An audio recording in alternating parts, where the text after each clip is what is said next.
Welcome to another edition of the Apostasy Report. My name is Joshua, and you might want to have a seat for this one. This is going to be, for many people, very disturbing, perhaps akin to striking the shepherd himself, as the emotional connection with musical singers is usually exceeding those of regular speakers, for reasons we will briefly touch on. The Christian music industry, contemporary Christian music, or as I would call it, corrupt Christian music. That is the proper acronym here used, CCM. None of this is approached lightly. It's rather unfortunate that this has to be said. And this is going to be, as far as I can tell, perhaps the most comprehensive video done on the entire Christian music industry. Several people, probably hundreds, have covered some of these people individually, including myself. But really connecting the dots and seeing how all of this ties into one massive unified trajectory within the Christian music industry to leaven whoever is involved with it is of the utmost importance. And I would contend to you right now, brace yourself, the entire, meaning all, of the Christian music industry as you know it is corrupt from top to bottom. That is, anybody who is officially involved or signed to a mainstream label and regarded as notable within the so-called Christian music industry is absolutely compromising to some degree. Understand that behind every musician, behind every so-called worship artist, there is a theology, and there's usually a specific teacher. You cannot divorce the theology from the doxology, the singing. If the theology is not good, the doxology will not be good either. And a lot of people put the cart before the horse. There is a massive disparity between old hymns and the contemporary Christian music world in a general sense. But even for those things that appear to be good, perhaps a song or two here or there are theologically sound. On the whole, again, there is a specific theology being championed behind every singer, every band, every artist. Today we're focusing on the musical aspect. And there is a question as to whether or not the whole notion of a worship leader is biblical whatsoever. And I may decide to cover that in a different video. But you're not going to find a hint of what we refer to as a worship leader today, as some sort of staffed position within a church, anywhere. You will find singing. We've got a whole book of Psalms, well, several books within a book, devoted to singing. Yes, the notion of singing is absolutely valid.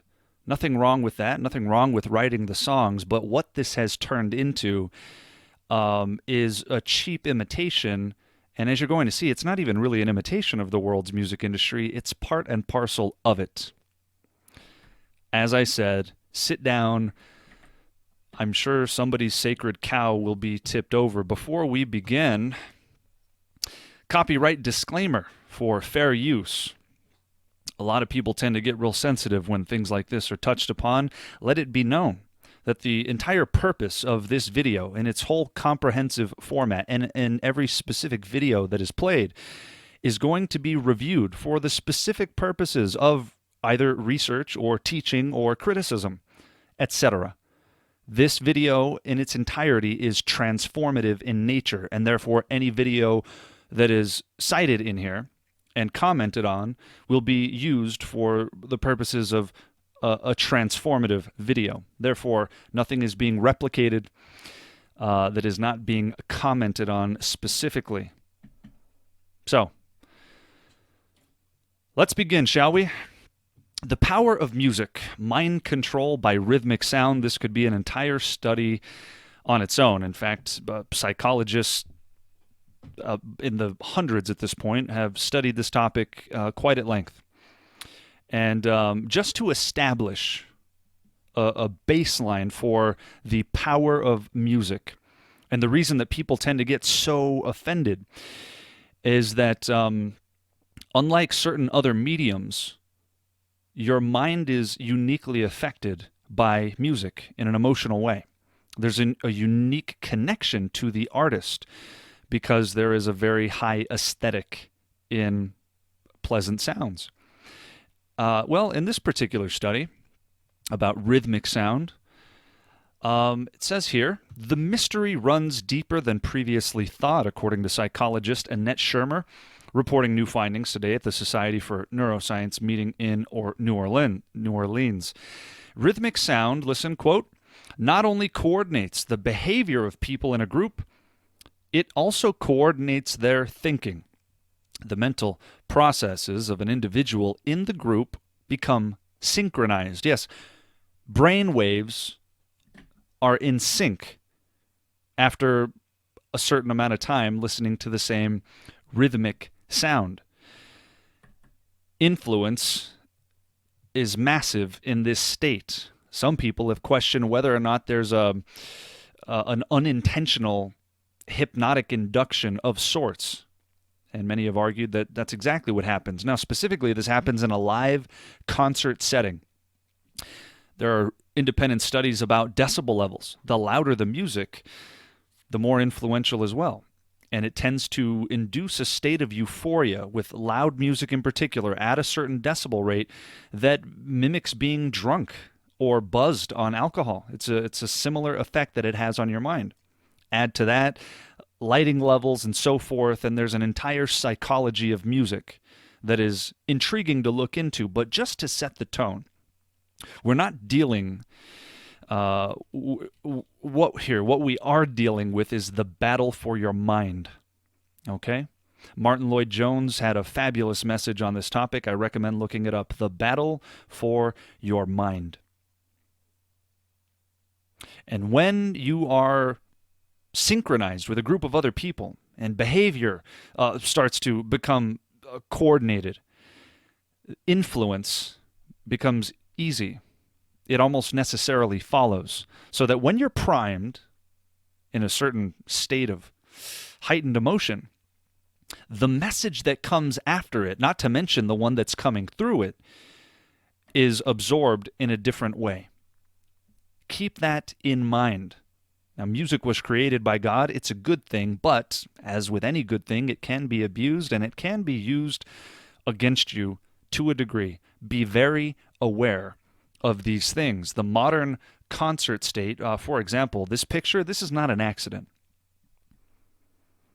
There's a reason that the modern music industry in general has found the concert setting that we have to be advantageous. People like it. It produces feelings, triggers huge amounts of dopamine to go off in your brain. Very similar to interacting with narcotics. Well then, where do we start? Universal Music Group, one of the big three. You've got Universal, you've got Warner Music Group, you've got Sony Records, Sony Music Group. These are the big three, and Universal is the biggest of the three. Universal Music Group is, for example, here are just some of the artists that Universal Music Group represents. You've got Ariana Grande, Lady Gaga, Gwen Stefani, Nicki Minaj, George Michael. Here, we'll take a look at some of their hip-hop artists. They got Tupac up here, 50 Cent. You get the idea, right? Some of the biggest names in the music industry are represented by Universal Music Group. Universal Music Group owns several other labels. Among them are Capitol Records, and we'll just take a look at a few of them. So you got Capitol Music Group. This is owned by Universal. We're still on Universal's website. Astral Works, another label. Blue Note Records, Capitol Christian Music Group. Capitol Records US, Capitol Studios, Caroline, Deepwell Records, Harvest Records, Metamorphosis Music, Motown, Quality Music Control, and Virgin Records. And under each one of these, there are others, such as Interscope and so forth. It's quite a convoluted business. Again, this is an entire study all by itself, but we are here focusing on Capital Christian Music Group, which is owned by Universal Records. And we're going to take a look at some of the artists that are represented by the same people that represent 50 Cent, Dr. Dre, Drake, Jay-Z, Lady Gaga, and basically anybody famous at this point, right? There you go. Nas, Nelly, Ludacris, right? All these people. The same people that represent them also represent Amy Grant. I'm sure you've heard of Amy Grant. She was pretty big in the 80s. I don't know who these two are, frankly. Perhaps you do. But here's some other names that you'll no doubt be familiar with. There's Cody Carnes. There's Chris Tomlin. He's a big one. Chris Kilala of Jesus Culture. David Crowder. What's that? Danny Goki right there. Hillsong United, of course. There's Jeremy Camp. There's Hillsong Young and Free. There's Hillsong Worship. They're really cornering the market on bands there in the Hillsong group. You got Jesus Culture out of Bethel Church in Reading. You got Carrie Job, Kim Walker-Smith, who is an integral part of Jesus Culture and one of the founding staple pillars of the movement. Who's this? Mac Brock and the Passion Band with Louis Giglio out of Passion City Church. And some various others. Social Club Misfits. I guess these guys are pretty popular these days. We the Kingdom, Toby Mac, very popular. You get the picture. Some of the most notable names in the Christian music industry today are effectively owned by Universal Music Group. This is a worldly conglomerate that is guided by the principles and the dictates of this world. It is not biblical, not even kind of. However, they, like any savvy business person, realize that there is a massive market within Christendom in the general sense. In other words, they know they can make money by marketing these artists, and so they do. This particular record label here, it's called Providential Label Group, is owned by Sony Music, one of the big three. Warner Brothers or Warner Music Group used to own. They sold the stake that they had in a Christian company. And so, as far as I know, it's only Universal and Sony that also own specific Christian labels. Here are some of the artists represented by Sony. This would include Casting Crowns. There you go. Matt Maher, Matthew West. Who do we got down here? It's just so hard to keep up with these people. Thankfully, I am out of this loop. Zach Williams, Vertical Worship, 10th Avenue North, right? Some pretty famous names, and these people are all signed to a label that is owned by Sony Music. Again, another worldly music label. Now, if these artists aren't united by the record label that owns them, they will be united by the booking agent that they use. And the booking agent effectively manages their touring schedule and all of those details. And so, Jeff Roberts and Associates, a popular booking agency, your concert ministry partner, their slogan there, they represent people like Bethel Music from Bethel Church, Bethel Music Leaders, they're doing the Hillsong thing there, Casting Crowns, Flame for King and Country, they're pretty popular, Francesca Battistelli, I Am They, Jordan Felice, there's Mac Brock again, Ledger, who's part of Skillet, Leland, they're out of Bethel Church, and were part of Bethel Music in its earlier days and then kind of branched off. There's Matt Maher again, Matthew West, Michael W. Smith, North Point Worship. Boy, there's Skillet. I did an entire video responding to Skillet and showing their waywardness. This is a group that literally tours with Marilyn Manson and other people that are overtly demonic. Young Escape, Vertical Worship, Zach Williams, all the Bethel Music Leaders, right? These people are all under Jeff Roberts. You get the picture. And you've got, I think this is William Morris, They represent some others, such as there's David Crowder there. Now, again, this is the booking agent, not the record label. Jeremy Camp, KB, Lauren Daigle, Lecrae, right? You know these people. Mercy Me, Natalie Grant, Phil Wickham, Shane and Shane, Switchfoot, Tadashi, 10th Avenue North, Trip Lee.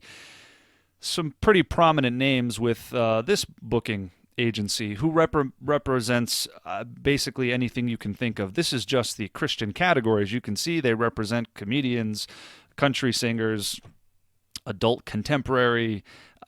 It's a worldly booking agency that manages touring affairs. It's an entertainment-based industry. Okay.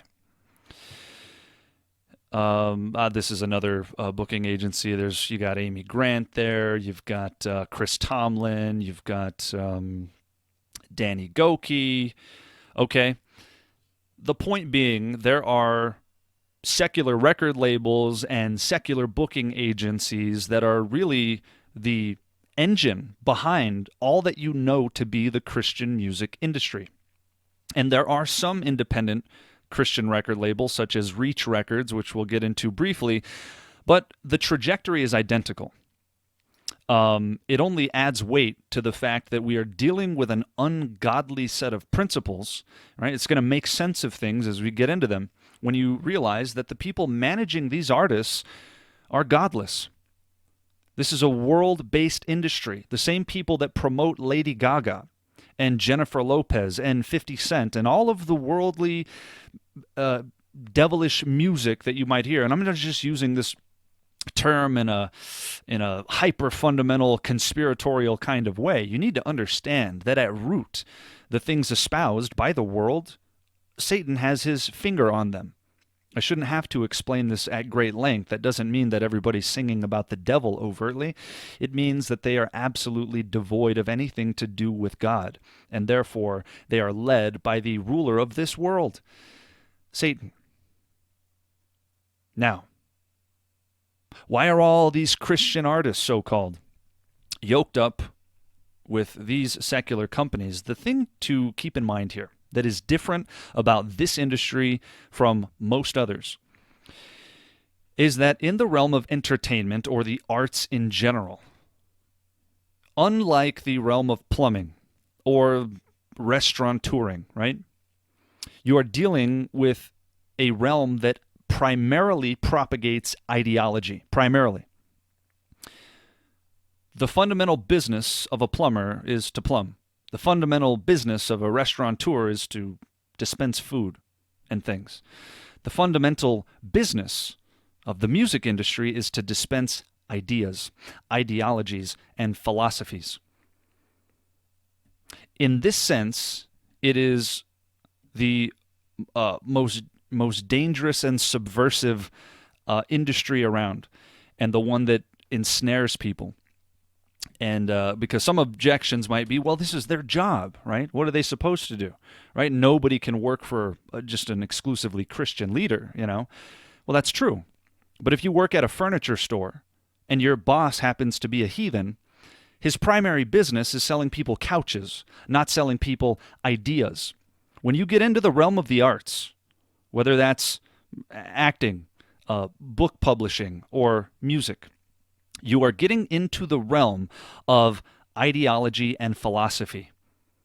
You are getting into the realm of something inherently religious, in the sense that whether the person claims to be secular, right, an out-and-out atheist, does not mean that they are not giving you ideas and principles to live by. In that sense, it's a religious realm. It's a realm that is rooted in ideology, and therefore to have anything to do with those who are propagating foul, demonic ideologies as their primary source of business and revenue is to yoke yourself to something ungodly and something that is inherently intended to, wittingly or not, cause people to stumble and to believe falsehood. You can buy a couch from a heathen. You can't listen to Lady Gaga without digesting an ideology, without digesting a specific worldview. There's a radical difference. And if you're yoked up with people that are propagating ideology primarily, you're in a very dangerous spot. And so then the question becomes, as I said, if this business is so important, then that's really the question. What's the motivating factor for the artist to get into this business? Well, it is a business. Yeah, but they have a talent to sing. They have to make compromises somewhere. This is radically unbiblical thinking. Radically unbiblical. There's just zero justification for it. All of that is worldly mindedness. Well, I have to go along to get along. Or you can find another job. Find me a paid worship leader in the Bible. Love to see it. Not somebody who sings to the Lord in spirit and in truth, but this profession of worship is a relatively, it's a new anomaly. This is exclusively a 20 and 21st century issue. You had hymn writers back in the day, but we have luxury in listening to these songs. Well, let's just go through some of these songs. 100 top worship songs, all right? We're just going to look at a few here. How about number 16 on the list? How Great Is Our God, written by Chris Tomlin, okay? Big songs here. How about number 25 on the list? What do we got here? Blessed Be Your Name by Matt Redman. You might be familiar with that one. How about number 29? Mighty to Save, written by Hillsong Worship, right? I'm listing a few songs here that I suspect many people might be familiar with.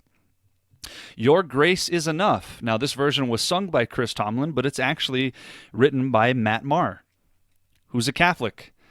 So apparently his grace isn't enough. Ironic indeed. Number, what is this, 49? That is not 49. Oh, 89, I'm sorry. 89, what do we have here? Break Every Chain. Well, I can't read my own writing. Your Love Never Fails, 87. Jesus Culture, right? Some really big songs you might be familiar with. I just want you to get acquainted. These are top 100 worship songs. You'll see the same names over and over. Bethel Music, Matt Maher, Casting Crowns, Chris Tomlin, Shane and Shane, Elevation Worship, The Newsboys, Matt Redman, Passion, the Passion Band, Hillsong Young and Free, Natalie Grant, Carrie Job. Okay, it's the usual suspects. Now, these are massive names, and you're going to see just how interconnected all of these people are. But again, as I said earlier, be aware that behind every collective or behind every artist is a specific theology and a specific teacher.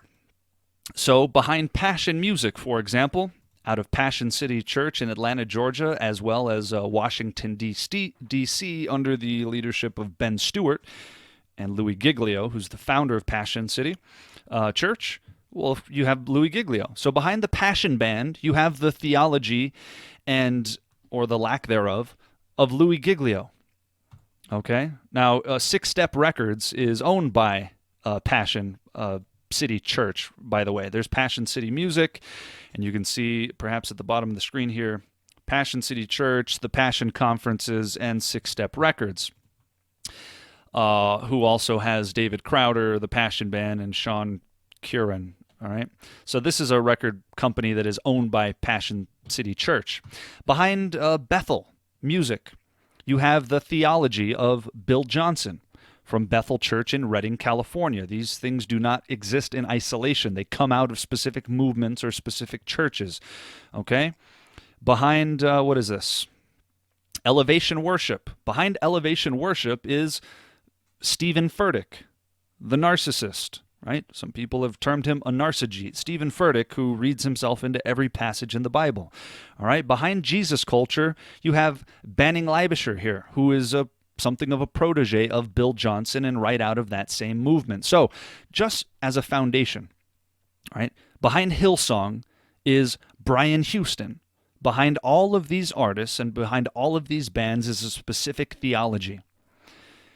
And it seems to be that the most important thing, the theology, is the thing that is most neglected. And so as long as you're a good singer and you can say Jesus and you're popular and you look good and you have enough tattoos and your jeans are skinny enough, then every church will book you. It's ridiculous. And I say that as somebody with old tattoos, who, by the way, does not advocate for tattoos. You want to be more like Jesus, stop getting tattoos. At best, it's an indication of immaturity. A topic for another time. Banning Leibischer. Let's start here. Jesus culture. Many of you are familiar. Many of you sing their songs. Kim Walker-Smith. There's Christi. What is Jesus culture? Tell us, what's Jesus culture? What is at the heart of Jesus culture? Jesus culture is a movement that is all about raising up revivalists in the earth. And actually never officially was called Jesus culture. It's actually the name of the movement. By the way, this is them at the Hillsong conference in 2011. There's a promo for the 2012 conference the following year, but they've all been friends. All of these large groups have been friends for quite some time. So Jesus culture, as Kim Walker-Smith said, is a movement that's all about raising up revivalists in the earth. Whatever that means. All right. I'm Bay Leacher, and I'm here with Bill Johnson, our senior pastor, author, teacher, preacher, all-around good guy. One of our senior Okay. associates was just praying like, Lord, why'd you choose Reading? Right. And the Lord said, he said, I didn't choose Reading, I chose Bill. Okay. Just to provide some foundation for those who, for some reason, might not know anything about this. And you should. Bethel Music, these are the people behind it, right? So they're talking a lot about Bill Johnson. God didn't choose Redding, California. He chose Bill Johnson. All right?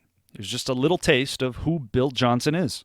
The feathers started just appearing and falling in meetings, and then they started falling in our homes and in restaurants and things like that, just unusual things. So,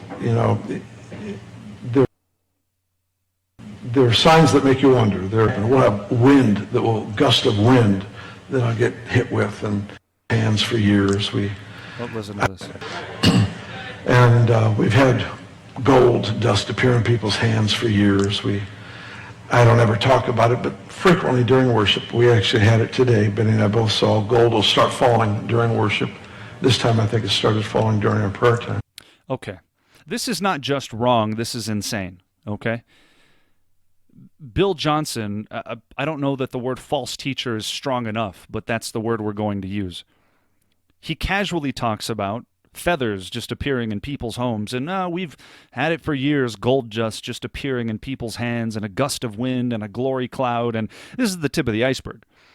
Bill Johnson is a man who says that if your gospel doesn't include mandatory physical healing, it's a false gospel, which is ironically a false gospel proclaimed by him. I hope you're familiar to some degree already with Bethel, but just to provide some foundation, the man behind Jesus culture and Bethel music is this, meaning that those singers, Kim Walker-Smith and Kim Kilala, believe this insanity. And therefore, to have any form of fellowship, even the pretense of fellowship with those who are teaching such insanity, is to commit effective treason against Jesus himself. God is seeking those to worship him in spirit and in truth. You don't get to divorce truth from the equation, and you don't get to start singing worship with radically false theology. The God that they worship and the gospel they proclaim is false. By his own definition, if you don't proclaim mandatory healing in your gospel, it's a false gospel. This is Jesus culture and Bethel music. These are the leaders behind it. This is the theology they bring to the table, and that will eventually, inevitably, seep through their mantras, seep through their like a river, constantly. Well, what does that even mean? You see the same thing in Hillsong. Spirit lead me, Spirit lead me. 8 cycles in a row. Get ready for it. Bethel music, okay? Here's they're having a big conference, Heaven Come conference, right? There's Bill Johnson's daughter Jen Johnson and Brian Johnson. Of course, you got Bill, Christine Kane. I believe she had her roots in the Hillsong movement. Rich Wilkerson Jr. You got Levi Lusko, who's a great friend of the Calvary Chapel movement, and Greg Laurie specifically. We'll get into that in a bit. These are the people, and also he's good friends with Stephen Furtick and Carl Lenz, right, from Elevation and from Hillsong. And then, of course, you've got the whole Bethel collective down here, okay? Passion Conference 2020 just happened, I don't know, what was it, a couple of weeks ago. Passion 2020, who was there? Well, you got Louis Giglio, the Pope Kisser, who founded the whole movement in Passion City Church. There's his wife. You got their group, the Passion Band, who is headed up by Kristen Stanfill, okay? You got David Crowder. You got Sadie Robertson. You got, Robertson. Lecrae, Elevation Worship out of Stephen Furtick's church. There's Carrie Job, Tadashi, John Piper, whom a lot of people think is not wayward and clearly is. Buckle up, everybody. Sean Curran, who we saw signed to Six Step Records with David Crowder, remember? Cody Carn, there's Levi Lusko again, right? The same guy that's over here with Bill Johnson, the insane man who thinks gold dust and feathers appear. And by the way, he goes on to defend that these feathers, he said, well, the Bible does say that God shields us under his wings. And he said, well, people said that's not literal. He said, well, that's what I thought. This man actually contends that God has literal wings and literal feathers, and that's where those feathers came from. Again, I say, this is insane. Well, that's Bill Johnson. And remember, Levi Lusko is part of this little group. Well, there's Levi Lusko hanging out at the Passion Conference with Trip Lee, with Ravi Zacharias. I've done an entire apostasy report on him. Please view it. Christine Kane, Social Club Misfits, Hillsong, Andy Mineo, and America's favorite quarterback, Tim Tebow. Oh, boy. Now let's jump into Hillsong, who arguably set the tone, set the stage, pun intended, for most of what we're seeing, for a lot of what we're seeing. Of course, founded by Brian and Bobby Houston, longtime friends with modalist, Trinity-denying heretic, and prosperity guru T.D. Jakes. Priscilla Schreier, who's popular in women's Bible studies, all the megachurch world over. Cash Luna, I guess it's appropriate that Cash is his name because that's what these people are after. I don't know who he is. Robert Madu, Tasha Cobbs Leonard, you'll see her name a lot. Michael Todd. Okay, that's Hillsong. Let's get a little perspective here, just briefly.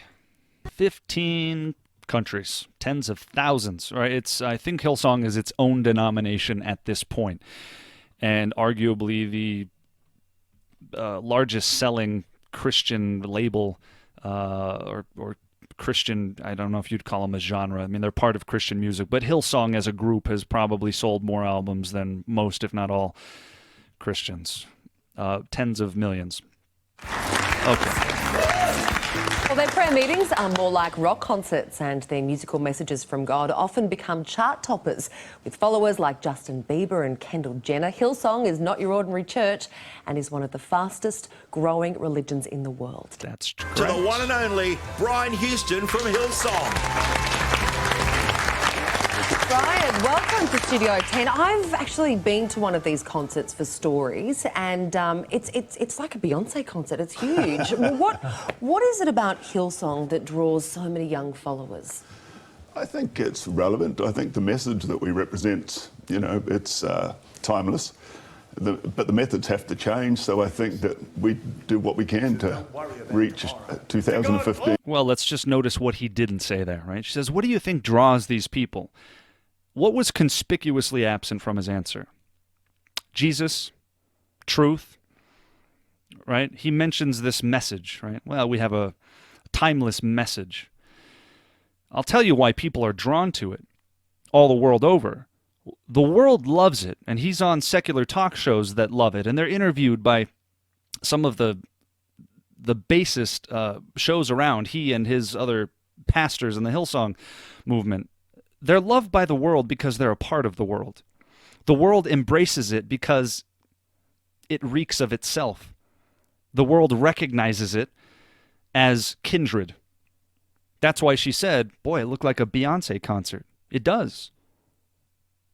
It's nearly identical to any of those. Well, no wonder.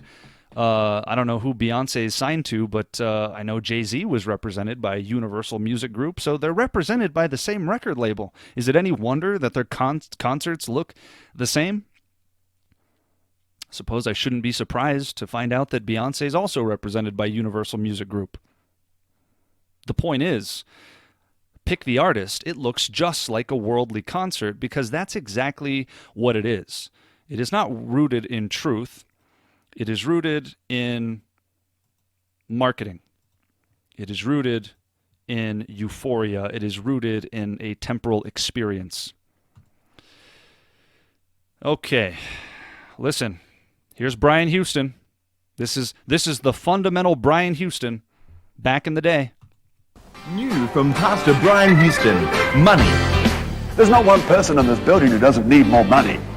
And if you say, well, I don't need more money, then I would say you have a very poor outlook on life. You'll learn why you need more money. Because money is a tool that can accomplish phenomenal things. This man has been part of the prosperity group for years, though he's arguably been outshined by people like Joel Osteen or T.D. Jakes or Joyce Meyer.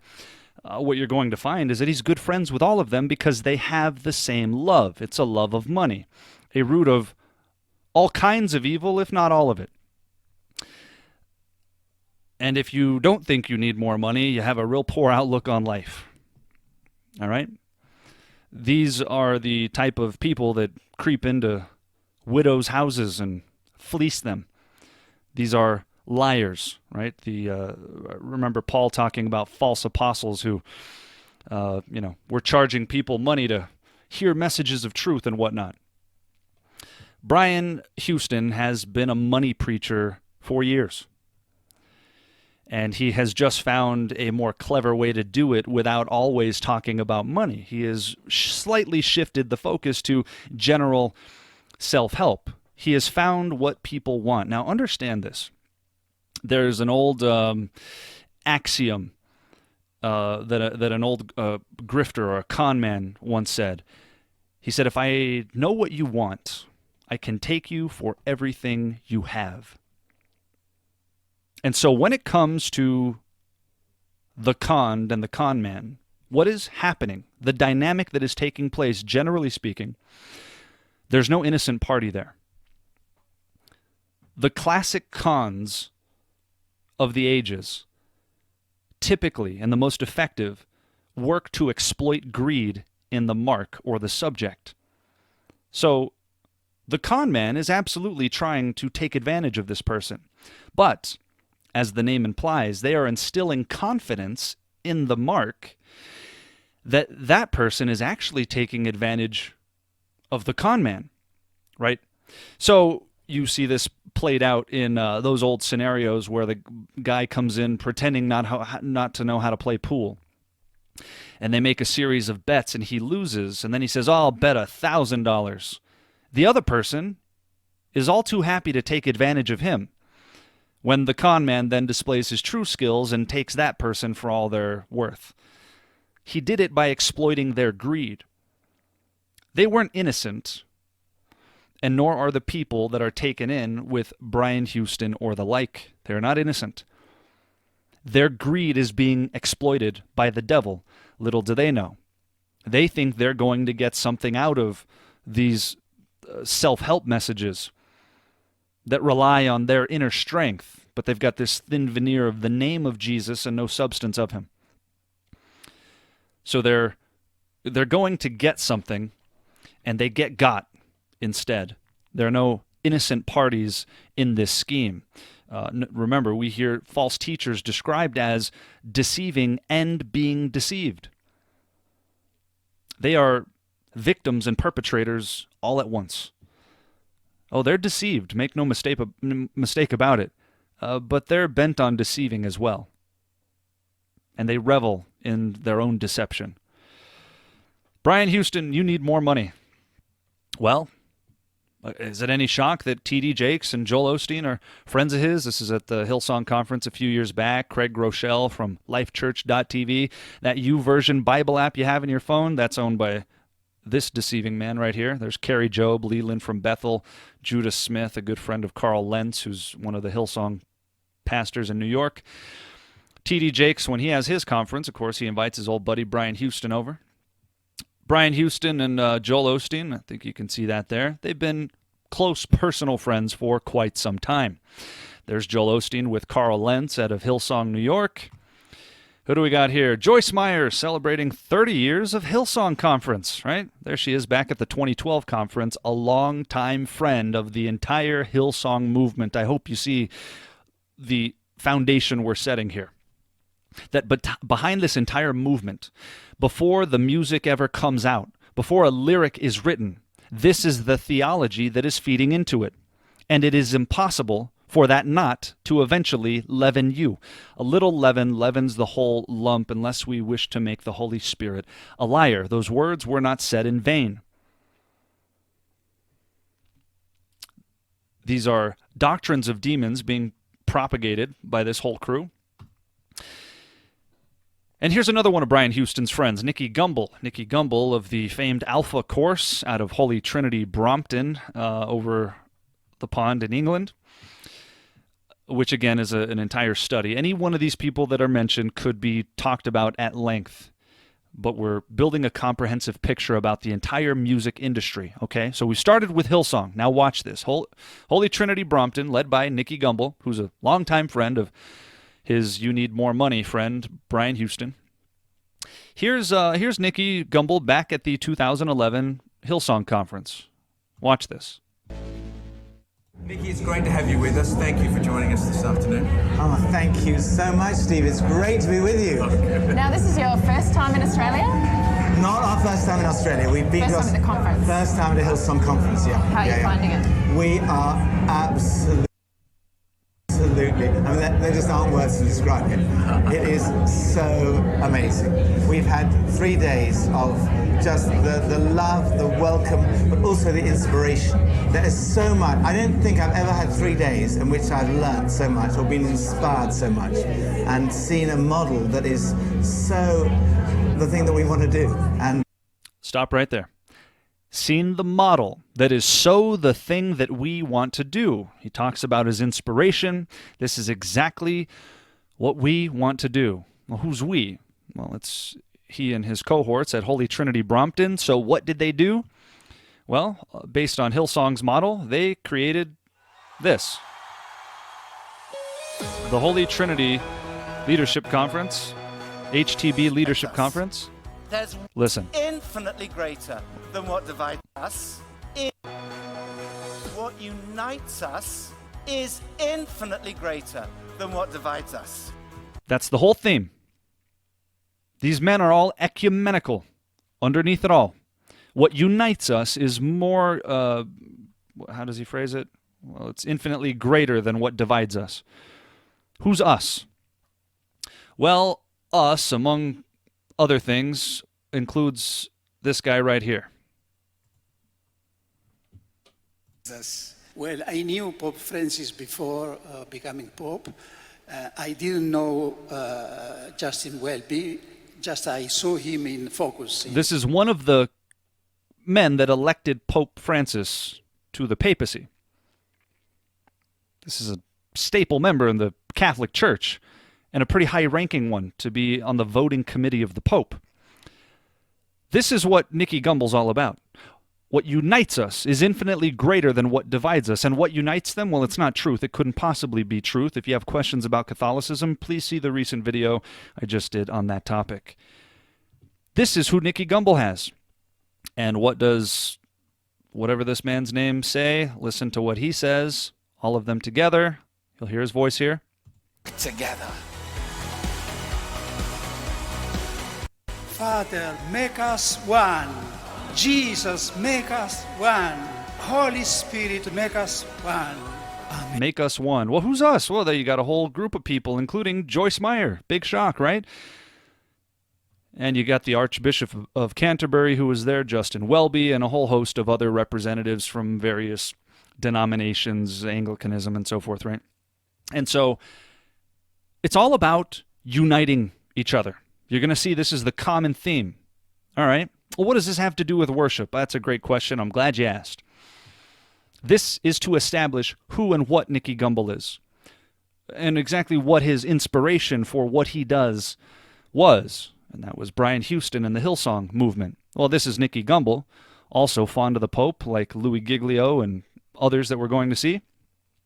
So it's no wonder that he had one of the men that elected Pope Francis at his conference, excited to unite with those people that he claims we have much more in common than what divides us. This is a common talking point of the ecumenical heretic Rick Warren, who does similar things and has found himself at the Vatican on multiple occasions. Well, let's get a listen to Matt Maher, very popular contemporary Christian music artist. Listen. There's been a buzzword floating around Catholicism now for about 40 years called the New Evangelization. And I think what a lot of... With the New Evangelization, a buzzword floating around Catholicism, what's he talking about? Listen. So welcome to everybody. If this is your first time joining us at the Catholic Ecumenical track, you're very welcome. My name is Father Emmanuel. I am a Franciscan Friar of the Renewal. My name is Audrey Assad, and I'm a singer, songwriter, worship leader. I live in Nashville, Tennessee.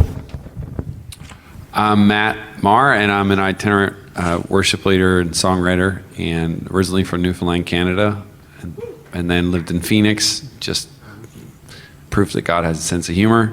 Okay, that's good enough. Matt Maher and Audrey Assad are Catholics, and I bet you've heard of both of them. I believe Audrey Assad is mixed up with the Bethel group. In any event, they both are here at the IHOP conference. It was called the One Thing Conference out of IHOP, the International House of Prayer, led by Mike Bickle, who is also a friend of the Bethel organization. He and Bill Johnson are friends since the 90s and were part of a group that were termed the Kansas City Prophets. Now, Matt Maher's a Catholic. What was this video all about here? This is Matt Maher talking about the Alpha course. But to sort of depth of the sacrament, everybody to be on board. The New Evangelization, when I think of Alpha, that's what gets me most excited about it, because I feel like it's reaching out in the world and, drawing them back into a place where... This is a promo video for Alpha, which is created by Nicky Gumbel at the HTB Leadership Conference. So they went and sought out their Catholic friend, Matt Maher, to do a promo video for their nonsense Alpha course, which is an entire topic on its own, right? This is a supposed evangelism course that Rick Warren says is one of the greatest tools of evangelism in the 20th century at the time that he wrote that. And generally speaking, if Rick Warren approves, that's probably not a good sign. That's Matt Maher and Audrey Assad at the Catholic Ecumenical track at the IHOP conference, where all sorts of strange nonsense occurs, like fire tunnels and, the same gold dust and feathers falling mentality. That's where they find themselves, except Mike Bickle and their whole crew are now embracing Catholicism, just like Nicky Gumbel. And this is a popular worship artist, one of the biggest contemporary Christian music artists of all time. I wonder how many people even know that Matt Maher is a Catholic. Remember that song, Your Grace is Enough? He wrote it. When your church is singing that song, that's who wrote it. Now here's Matt Maher at an event in Rio de Janeiro, Brazil, playing for the Pope and talking about just how privileged he is to be a part of the church in general. Listen to what he says. How much God loves the church. The church. And I think it's really difficult in these days to be a Christian and you can stand up and say, I love Jesus all you want. I want you to notice that when he refers to the church, he's referring to his mother church, which is the Catholic Church. His definition of church and your definition of church aren't the same. But what's happening is this strange convergence. And the Catholics are all too ready to welcome Protestants into their circles because you can bet your bottom dollar the Pope is not bowing down to anybody. It will eventually be you that bows down to him. But Matt Maher believes in a false gospel, a false sacramental gospel, and is yet embraced by the broader Christian community. Here you go. Listen. That's the great thing about the movement of God, the movement of the Holy Spirit, and specifically even as a Catholic, what makes it so amazing isn't just that we bring the sacraments to the world, it's that we bring the sacraments to the world, says Matt Maher, right? Unashamedly embracing his Catholicism, and why wouldn't he? Everybody accepts him. Everybody, including guys like Matt Redman. Remember Matt Redman? What did he write? Well, he's wrote about a few dozen songs. Here you go. Matt and Matt, good to have you guys. It's good to be here. Thanks, mate. I don't know that we've ever done one of these where you guys... Yeah, Matt Redman and Matt Maher are friends, songwriters, and so forth.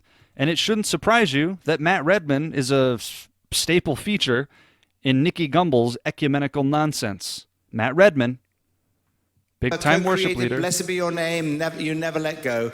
And most of all, wonderful, wonderful friends to us. Matt and Beth Redman, welcome. Yes, Matt and Beth Redman are wonderful friends of this ecumenical deceiver because their mission is not truth. Their mission is the business of making music. And whatever furthers their ability to tour and whatnot, well, they'll embrace it. Here they are again at another Nicky Gumbel event. Matt, that song you were just saying, that was extraordinary. That song you wrote, 10,000 Reasons? Yeah. If you thought Matt Redman was sound, you should think again. But I bet you're going to be really shocked now. I bet you didn't know this one. Hey everyone, this is Matt Redman. I'm actually backstage at Love Life Conference 2013. It has been a beautiful time, absolutely amazing. Joyce's teaching has been stunning as always. Then Andy Stanley also, and Priscilla Shira. It's just been immense. And to gather in this place and to get to lead worship with thousands and thousands of women pouring their hearts out to God together, it's just been so powerful. If you haven't made it to this... That name Joyce sounds so familiar. Surely he wasn't talking about Joyce Meyer, was he? That's exactly who Matt Redman was talking about. Matt Redman has led worship for Joyce Meyer's conferences for some time. So it's not just Nicky Gumbel and his ecumenism. It's not just Matt Maher the Catholic and his Catholicism. It's Joyce Meyer and her false teaching that Jesus was a born-again man and that he had to suffer in hell, amongst other things, right? She supposedly renounced or acknowledged that she went a little overboard with the prosperity teaching last year. But rather, unlike Zacchaeus, her repentance didn't include restoring to the people she had bilked for millions. No, she's smooth sailing in her millionaire lifestyle. And even if she hadn't preached prosperity, she preaches so many other heresies, it's dizzying. Not to mention her general usurpation of God's word as a woman who teaches and has authority over men. But it's not just Matt Redman. There's Chris Tomlin. Did you know that Chris Tomlin tours with Joyce Meyer and Stephen Furtick? Heresy on heresy. Who's this down here? Lisa Osteen Combs. That's Joel Osteen's sister right there. Yes, Chris Tomlin, the brilliant songwriter, as he's styled here, is also a tour mate of Joyce Meyer the heretic, Joyce Meyer the prosperity teacher, Joyce Meyer the false teacher. Yes, that is Chris Tomlin. And I wonder how many of you have a so-called worship leader that's all too happy to promote the ministry of Chris Tomlin. There's Chris Tomlin and his friend Matt Maher. Let's see here. And I thought, this is the coolest guy. There you go. There's Chris and Matt Maher on tour together. Right? So Chris Tomlin is a fan of Catholicism too, or at least Matt Maher's brand of it. There's no discretion. So Chris Tomlin embraces Catholics. Gosh, here he is singing with a nun on stage. Right? These are the people he brings up to sing with him. If you want to love a Catholic, you should tell them the truth about Jesus.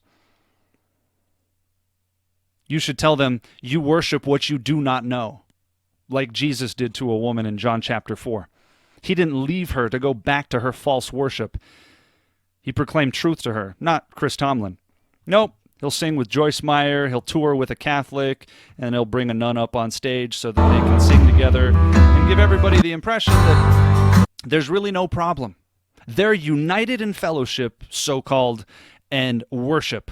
Now, this is false worship. Oh, it's singing, all right, and it's a form of worship, but they worship what they don't know. That's Chris Tomlin. There's Chris Tomlin hanging out with Joel Osteen at a Hillsong conference.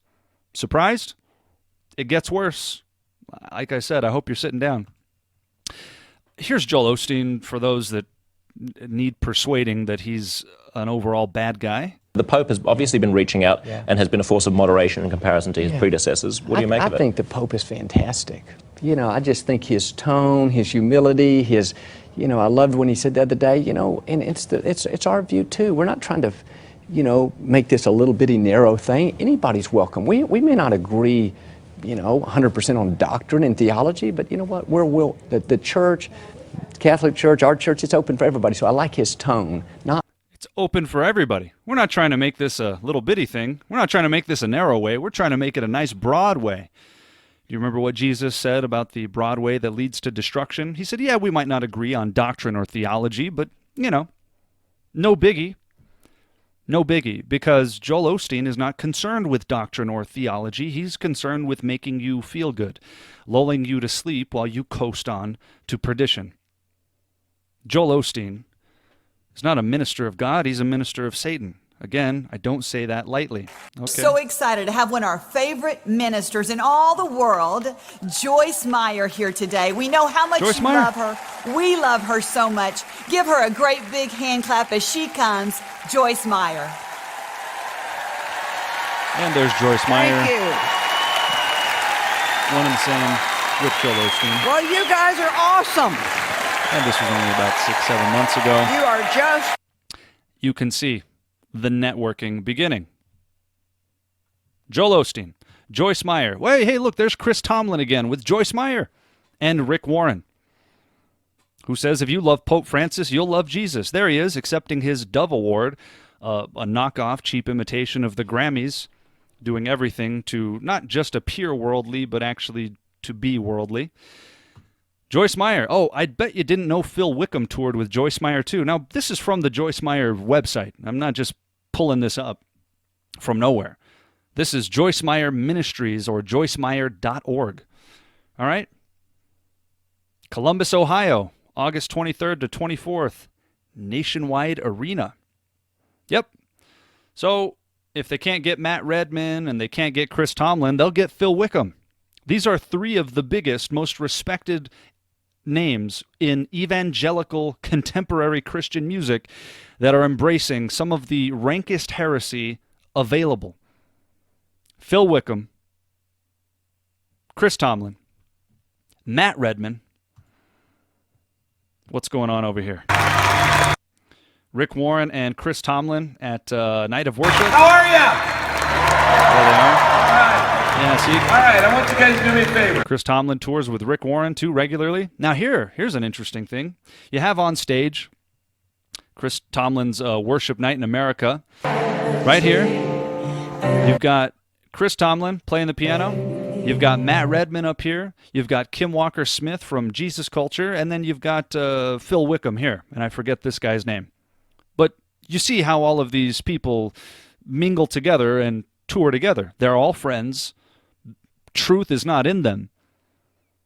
Their theology is about as thin as rice paper, and all of them, all three of these guys especially, tour with and lead quote-unquote worship for Joyce Meyer Ministries.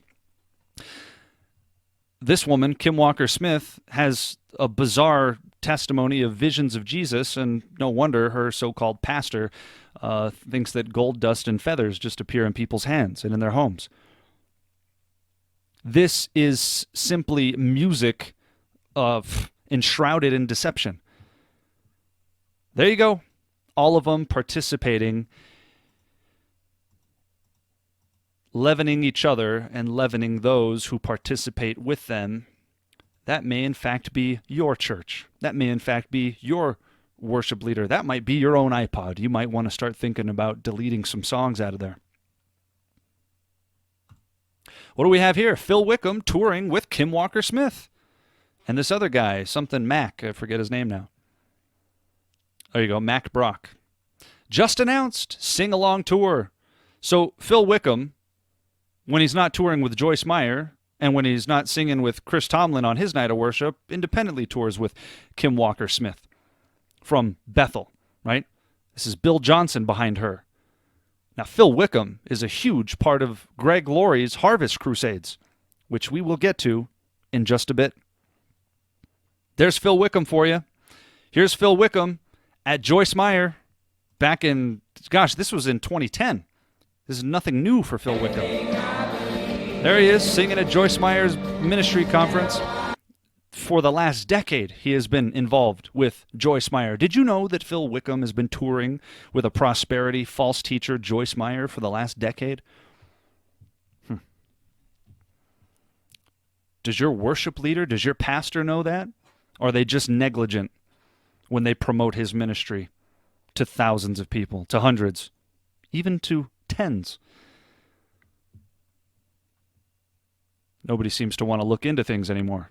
It sounds good. That's good enough for me. Well, here's the Hillsong channel. Hillsong channel shows. They feature people like Daniel Fusco, also a good friend of the Calvary Chapel movement. There's Robert Morris from Gateway Church, who threatens people with demons if they don't tithe. He says demons will come and get you if you don't tithe to his church. Who else we got down here? Joseph Prince, Mr. Hypergrace, John Gray, who was a former pastor, I'm using the word loosely, a former hireling at Lakewood Church alongside Joel Osteen. What do you got here? Half of these names I don't know. BillyGraham.tv, I wonder who signed off on that one. United, Zion, Gentis, and Franklin. There's Skip Heitzig from Calvary Chapel. He's one of the regional leaders of the entire Calvary Chapel movement. Somebody might want to check them. If you haven't seen the Calvary Chapel report I did, please take some time to view that. You got Jack Graham down here, who's also a close personal friend of T.D. Jakes and Stephen Furtick. It's quite a tight network, of course. You got Joel Osteen, Joyce Meyer. There's Stephen Furtick right up here. Creflo Dollar, right? David Jeremiah. Did you know David Jeremiah was on the Hillsong Network? Some more Creflo Dollar. T.D. Jakes, right? Okay. You have all these different shows just teeming with heresy. This is about the filthiest spiritual channel around. Hillsong channel. Okay. So who was at the Hillsong conference last year? Well, we had Brian Houston. You Need More Money, remember? You have Louis Giglio, the Pope Kisser, who's the founder of the Passion Movement, the Passion Conferences. Joseph Prince, who's a friend of Joel Osteen and so forth. And remember, Angel Feathers and Gold Dust, Bill Johnson over here, who says if your gospel doesn't include mandatory healing, it's a false gospel. Time would fail us to enumerate all of the individual heresies of these people. You get the drift here. These are the people. This is the theology being propounded from the Hillsong Conference, wherein many musical artists are there to lead people in false worship to a God they claim to know but don't. And so what did we have here? There you go, Joseph. That's just listing all the same people, okay? There's Bill Johnson backstage at the Hillsong Conference. But I want it done in a way without the music in the background, without all the funny that he would talk without about all not the stuff having going music. on that is important and valuable. Yeah. I want it happening in a context that they can duplicate. Listen, done in a way he's talking about healing. That people can see and we think that, oh no, it's reserved. Yeah. That blew my mind because a lot said, now I can pray over you all and begin to, as far as healing, but I want you to stand up, and I want you to pray for the person with the ailment. Yeah. That blew my mind because a lot of people don't recognize that you too can lay hands on the sick and they will be healed. Ooh, yeah. Let's talk about that because a lot of people don't think, they think that, oh no, it's reserved for, the gift was reserved. You need to understand, these people are hyper-Pentecostal extremists who believe, again, in mandatory healing as part of the gospel itself. And so the miraculous, now by the way, Bill Johnson was one of the men who championed, fought for, and defend the heretic Todd Bentley, who claims to kick old women in the face and ran off with his secretary and had an affair and so on and so forth, right? He was one of the so-called apostles in a movement that is termed, generally referred to as the New Apostolic Reformation, where another man named Cheon referred to Bill Johnson as an apostle. a distinguished apostle, no less. Bill Johnson then stood over a man named Todd Bentley who was writhing on the floor, claiming to be under the power of the Holy Spirit without any self-control, and proclaimed that he was going to lead this movement and they were going to stand with him. And shortly thereafter, he had an affair. He's recently been declared to be unfit for ministry after multiple sexual allegations. But if those had never happened, the man was a false teacher from the start. But it's no wonder that he would approve of him. He's a false teacher all by his lonesome. So they think anybody can heal anybody at any time. Outcry Conference, this other movement. Here's the 2015 flyer. Hillsong, Jesus Culture, Carrie Job, David Crowder, Passion Band, Bethel Music, Lauren Daigle, Trip Lee, DJ Promote, Nick Hall, and Sean Groves. Nick Hall is the man that put together the 2016 Reset Conference in Washington, D.C., where Pope Francis gave the opening invitation, where you had Lou Engle of The Call, formerly The Call, now The Send, who's also a friend of Bill Johnson. Lou Engle on his knees, bowing before two Catholic delegates from the Vatican, pleading for unity, more ecumenism. What you are witnessing, you need to understand this. And I've said this before. If we are not witnessing the great apostasy, we are witnessing a great apostasy, a massive apostasy, by our standards, at least in our context, in the Western world. This is a complete wash. This is a complete loss. When I say the totality of the Christian music industry is wrong and wayward and false and corrupt, I mean all of it. All of it. I defy somebody to prove to me somebody that's not. All of these people are partaking in wicked works of darkness. 2 John 11, Romans 16, 17, etc. What do we have here? Outcry 2015 recap. Let's get a quick sample here. Really, really powerful about unity, you know, and the wall is coming down, and all of us just getting in the same space to lift up Jesus. That's pretty special, you know. There's something really, really powerful about unity and the walls coming down and us lifting up space. The translation is doctrine doesn't matter. We all need to come together. This is the basis for ecumenism as we're using the term. The truth is not what unites us. We are united on the basis of something else. And if you're not united on the basis of the Holy Spirit, who leads people into all truth, then the unity is a false unity. Again, to reference Martin Lloyd-Jones, he had a teaching on Ephesians chapter 4 covering this marvelously, and it's quite important.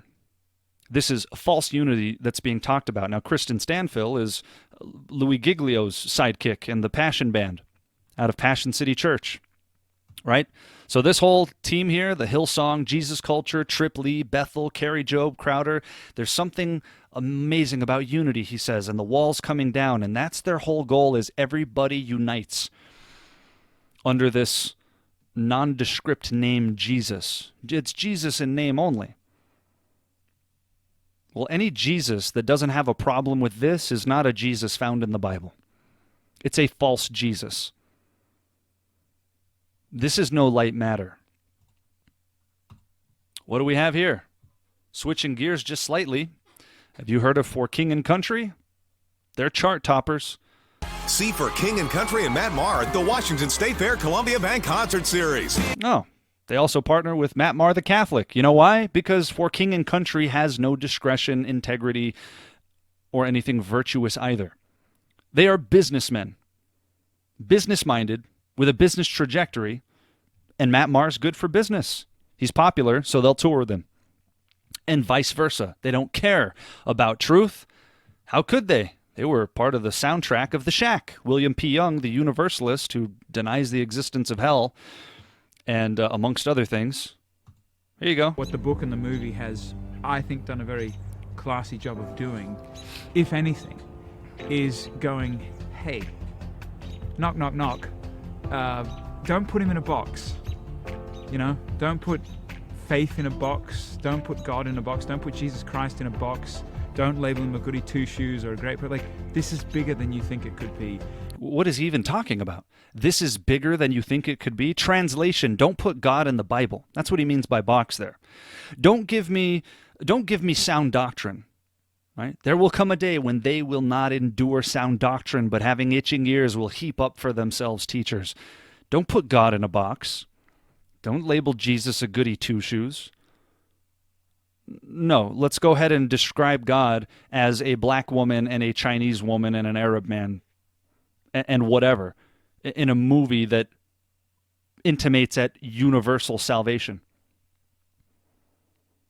where effectively faith is of no consequence. Everybody gets saved. You all get a medal. You all get a prize.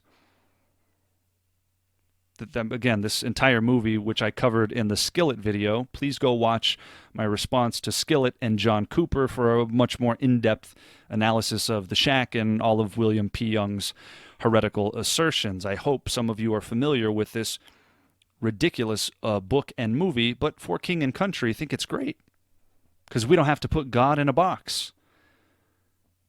Well, we have to keep God in the Bible because that's where he describes himself to us. So if you're getting out of the Bible, don't call my Bible a box because you don't like the way God is described. And when you start creating a God of your own fancy, you're really steeped in idolatry. The God described by William P. Young does not exist. They use the name Jesus just like Islam uses the name Jesus. It's not the same Jesus. It's the same name. It's a different Jesus. The Bible tells us about another gospel, another spirit, and another Jesus. Look at some of their lyrics. Here's one. God only knows. Wide awake while the world is sound asleepin', too afraid of what might show up while you're dreaming. Nobody sees you. Nobody would believe you. I don't even believe what I'm reading. Every day you try to pick up all the pieces. All the memories, they somehow never leave you. Nobody sees you. Nobody would believe you. God only knows what you've been through. God only knows what they say about you. God only knows how it's killing you. But there's a kind of love that God only knows. God only knows what you've been through. You get the picture here. Now, so they're using the word God, and as you can see, it is so nondescript that this can and does apply to anyone, anywhere. It is designed to have a universal appeal. It appeals to as many markets as possible. And this is why many elements of pop culture embrace these guys, because, well, it's not offensive. It's not talking about the exclusivity of Jesus. There's no sound theology here. God only knows what you've been through.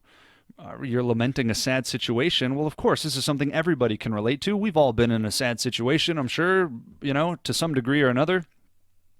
Nobody would believe you, right? Whatever the inspiration was. The point is, it's not exclusive even to this song. Here's Burn the Ships. How did we get here? All cast away on a lonely shore. I can see it in your eyes, dear. It's hard to take for a moment more what we've got. Burn the ships, cut the ties, send a flare into the night, say a prayer, turn the tide, dry your tears, and wave goodbye. Step into a new city. We can rise up from the dust and walk away. We can dance upon the heartache. Yea, light a match, leave the past, burn the ships. Right. So as he described it, he wrote this as a result of his wife coming down with some sort of prescription drug addiction, and burn the ships is supposed to be a metaphor for letting go of the past or something like that.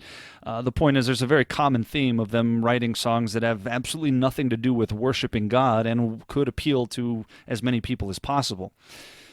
They are not intended for a Christian audience, and yet churches invite these guys to come and serenade them with worldliness. Again, they don't want you to put God in a box. Don't keep him in the Bible. Let's embrace the universalism of William P. Young. Okay. Here was the Outcry 2016 promo video. Who did we have at that one? Yeah, Carrie Job, Jesus Culture, Martin Smith, Passion, Elevation Worship, Brian Houston, of course. The same usual suspects joining together. But as I said, it only gets worse. David Crowder, Oh, let's see here if I can find this. Record we did called A Collision, which was this. We didn't say it at the. Yeah, I guess so. The centerpiece is the Eucharist, and what comes after this. And the beautiful thing about the Mass is the centerpiece is the Eucharist, and it's a celebration of sorts. And here the Requiem is got so much of the stuff we were saying in this thing, but in a way that's connected to the liturgy and history of the church, that connects us to a thing that's bigger than just our present. Wait, hold on. What church is he talking about? He just uses the term the church, just like Matt Maher used the term the church. Notice what he said. The Eucharist is the centerpiece, and he's talking about the liturgy and specifically a Requiem Mass. This is exclusive to the Catholic Church. A Requiem Mass is a Mass for the dead. This is a Mass given for the dead. He composed an entire album called Give Us Rest, which is based on the Roman Catholic Requiem Mass. And here he is lauding the false Eucharistic Jesus, which, again, I did cover in some detail in the Catholic video. If you have questions, please watch it. Is David Crowder a Catholic? Well, he's at least sympathetic to Catholicism. And if you're an evangelical, if you call yourself Orthodox, and you're embracing this man's ministry, you are partnering with somebody who's partaking in wicked works. Somebody who doesn't care about truth, somebody who's all too happy to promote a false gospel of Catholicism because, boy, he likes the liturgy. So he wrote an entire album called Give Us Rest. Now here talking about the church. Notice how he phrases it. In this thing, but in a way that's connected to the liturgy and history of the church, that connects us to a thing that's bigger than just our present moment, that's bigger than just our local church that's even, that these songs existed in and are part of, and it's bigger than just what's happening here in the States. This is some connected tissue that goes around the world and then back to the beginnings of the church. Yeah, he's describing apostasy, whether he knows it or not. Yeah, you're right. It is bigger than your local church. This is going around the world. This is the theme. We have, there's Nicky Gumbel said it, Kristen Stanfill said it, they all practice it. The things that unite us are greater than the things that divide us. This is the common principle and the through line within all of this. So now you got David Crowder embracing this garbage. Not surprising, is it? Well, he's part of Capital Christian Music Group. There's Amy Grant. All right, this is their YouTube channel. Hillsong, Young and Free, Kim Walker-Smith. I'm not sure where. Oh, there's Crowder right there. Crowder, Danny Gokey, right? We saw some of this. Oh, boy. Here's Matt Maher with the Gospel Music Association. This is this company that owns the Dove Awards. Here's an interview they did with Matt Maher where he says, well, I do get to write with Chris Tomlin, Matt Redman, Jason Ingram, and others. They're amazing writers, but if I had to say outside of my sphere of friends, there's a massive list of people from Ryan Tedder to Pharrell Williams to Paul McCartney to Tom Petty to Billy Joel to Keith Urban. Okay, what's your favorite song that you've written with another artist? Listen, right now, Come As You Are that I wrote with David Crowder is up there. But White Flag, that was written by a group of us for the Passion Conference 2012, was a special moment. So as you can see, David Crowder is a close personal friend of Matt Maher as well, and they collaborate to write songs together. So it's no big wonder. And I believe Matt Maher also, was on the Give Us Rest album on one of the tracks there, one of the records. But Matt Maher, written by a group of us for the Passion Conference in 2012. He was writing songs for Louis Giglio in the Passion Conference for nearly the last decade. Casting Crowns, do you like them? Well, they tour with Matt Maher as well. So let's just get them out of the way. When I say this extends to everybody, I mean it extends to everybody. Here's the Dove Awards. Kirk Franklin, Amy Grant, the Newsboys, Toby Mac, Need to Breathe. Oh, yep, Joyce Meyer and Rick Warren. There you go, Passion Worship. Okay, and a tribute to Billy Graham. Mark Burnett's the Bible. Well, Mark Burnett's a Catholic too, and his wife Roma Downey. The Dove Awards are a complete sham. What do we have here? Oh, there's Rick Warren doing a press conference at the Dove Awards. This man is a false teacher. He's been a false teacher. A man he calls his a dear friend who's departed now, something of a Muslim universalist. I couldn't even call him a good Muslim. His name was Maharathut. Rick Warren said he was a genius. Dear friend, right? He calls false teachers, open professors of other religions, geniuses and his comrades in arms. Rick Warren has never been sound. Of course, you got the Shack here winning Film of the Year at the Dove Awards. That should give you just some idea of how bad it is. But the entire presence of the Dove Awards is nearly comically bad. This appears to be some kind of joke. I mean, can you imagine Jesus going and partaking in an award show? Talk about vanity. How vain can you be? This is a cheap mimic of the Grammy Awards. You know? Well, it's just Western Christianity, hard at work. This isn't Christianity. This is worldliness. That's what this is. All right. Well, the Shack won Inspirational Film of the Year. That page is out. Of course, TBN partners with them. What do we got up here? Gospelmusic.org. Again, the Dove Awards are owned by the Gospel Music Association, okay? I want you to understand that they have a statement of faith, right? There's nothing, they are overtly presenting themselves as representatives of Christianity.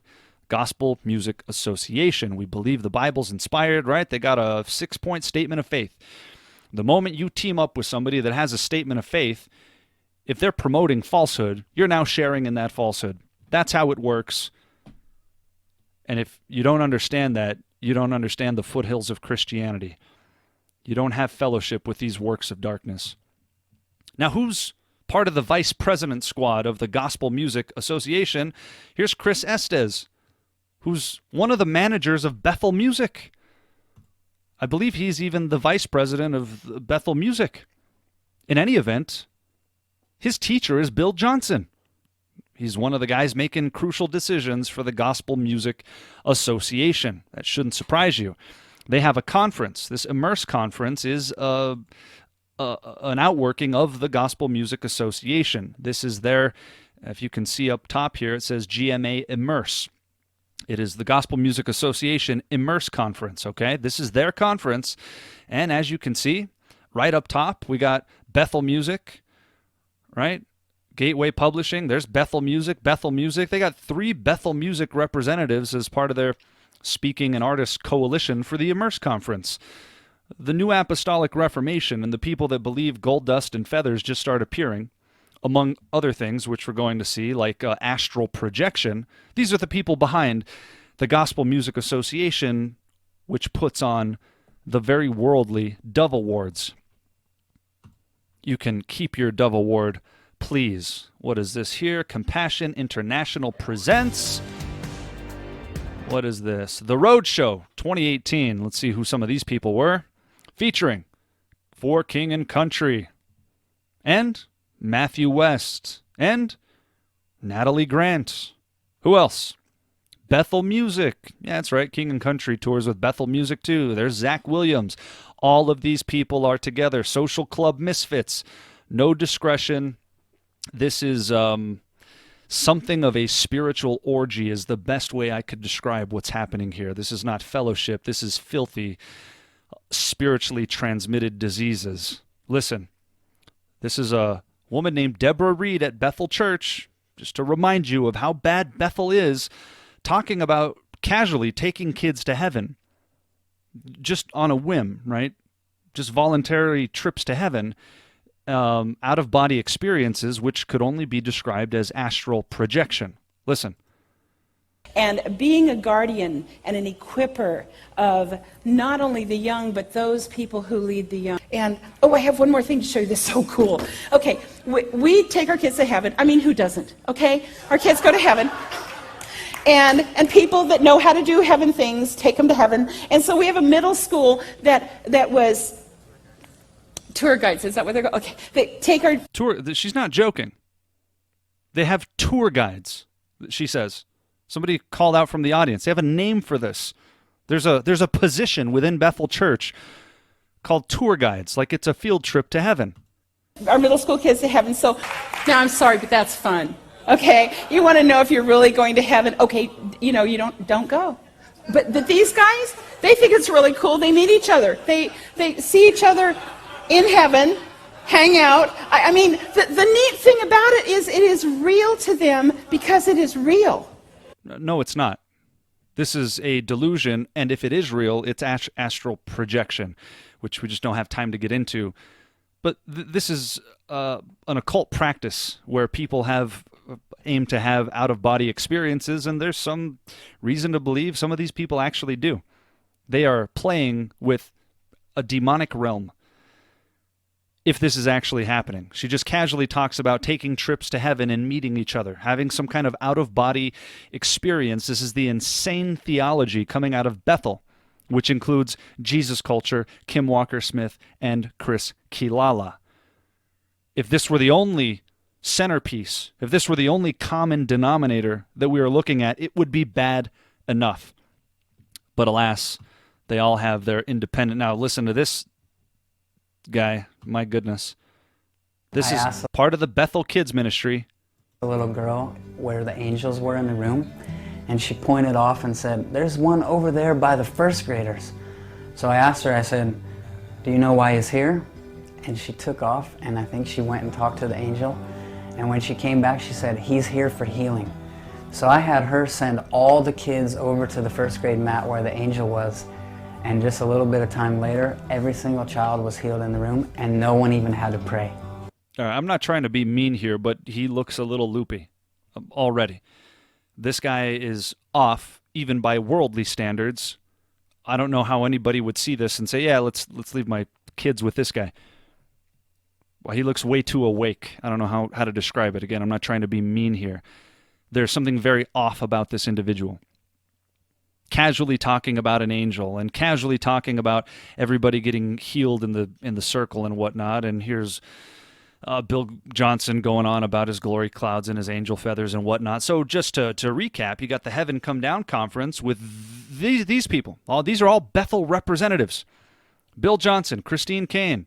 Don't forget Levi Lusko. Levi Lusko, a good and longtime friend of the Calvary Chapel movement and the Harvest Crusade movement, part of the Bethel touring crew at this point. Keep that all in mind, and we will move on to, what do we have here? Oh, this is Hillsong Young and Free. My goodness, there's just to show how insanely involved these concerts are. But you know they look like Beyonce concerts, and apparently the page isn't loading anyway, so we'll just skip that. How about Lecrae? A lot of people like Lecrae. He's a little different. See, he's on his own record label that he co-founded with another gentleman, I forget his name, Ben perhaps, called Reach Records, which has other artists such as Tadashi and Trip Lee.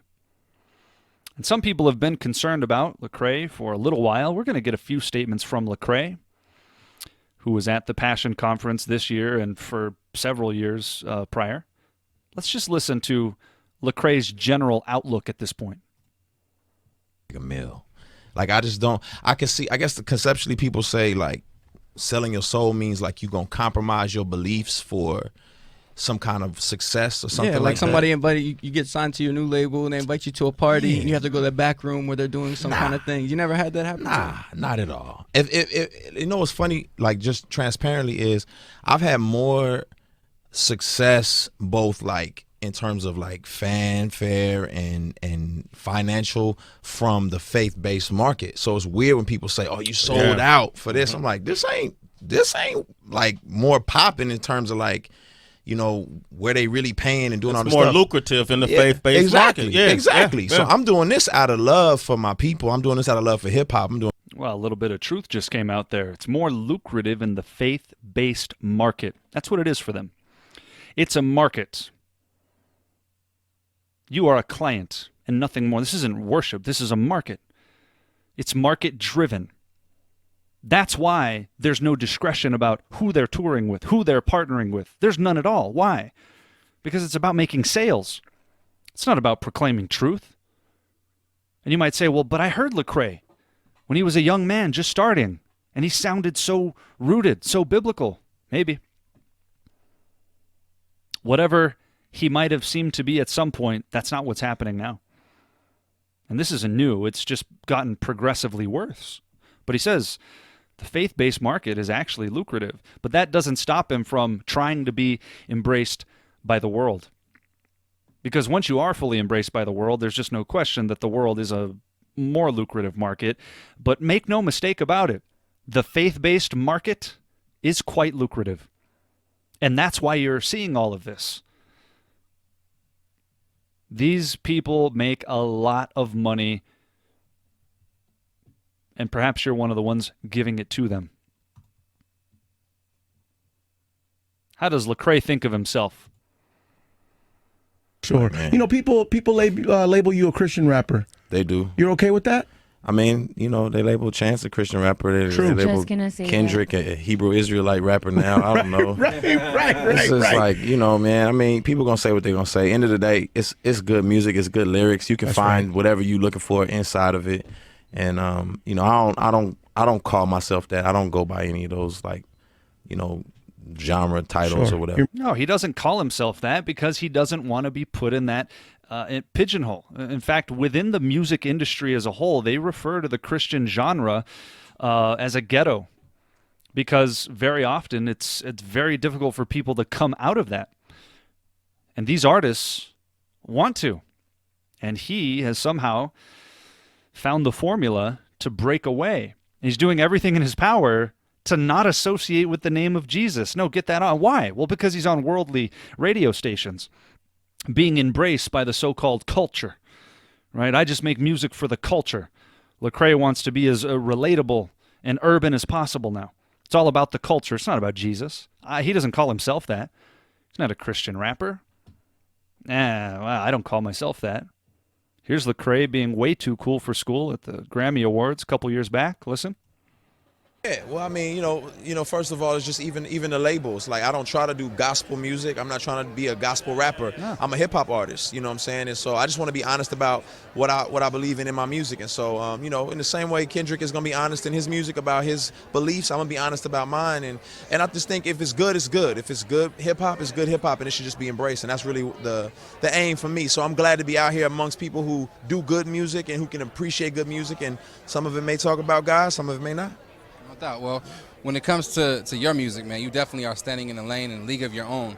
Was there anybody in particular who you like to work with or maybe kind of bring it to your realm a little bit? Yeah, I think, you know, Janelle Monáe is a big one, man. I think she's a phenomenal artist, and, you know, I love just creativity and creative people, man. Let's just stop right there. So again, bending over backwards to dissociate himself from the label Christian, even gospel, much less Jesus. He's just an artist. He's a hip-hop artist. He makes good music. He loves creativity. And oh, by the way, he'd love to work with Janelle Monáe. Okay, who is Janelle Monáe? USA Today article, pansexual is not the same as bisexual. Janelle Monáe is bringing visibility to us all. Here's the artist Lecrae wants to collaborate with to propagate ideas and worldviews. I think it's great. I mean, you know, I'm proud to be a young African-American queer woman, bisexual, pansexual woman, and pansexuality can mean something different to those who identify with it. For me, it's not about your gender. It's not about you being a woman or a man. It's about your spirit. It's about your heart, and that's what I see first. This is the artist Lecrae wants to collaborate with because he just likes creativity. He's not a gospel singer. He's not trying to be labeled as that. He just wants to make good creative music, even with a pansexual like Janelle Monáe.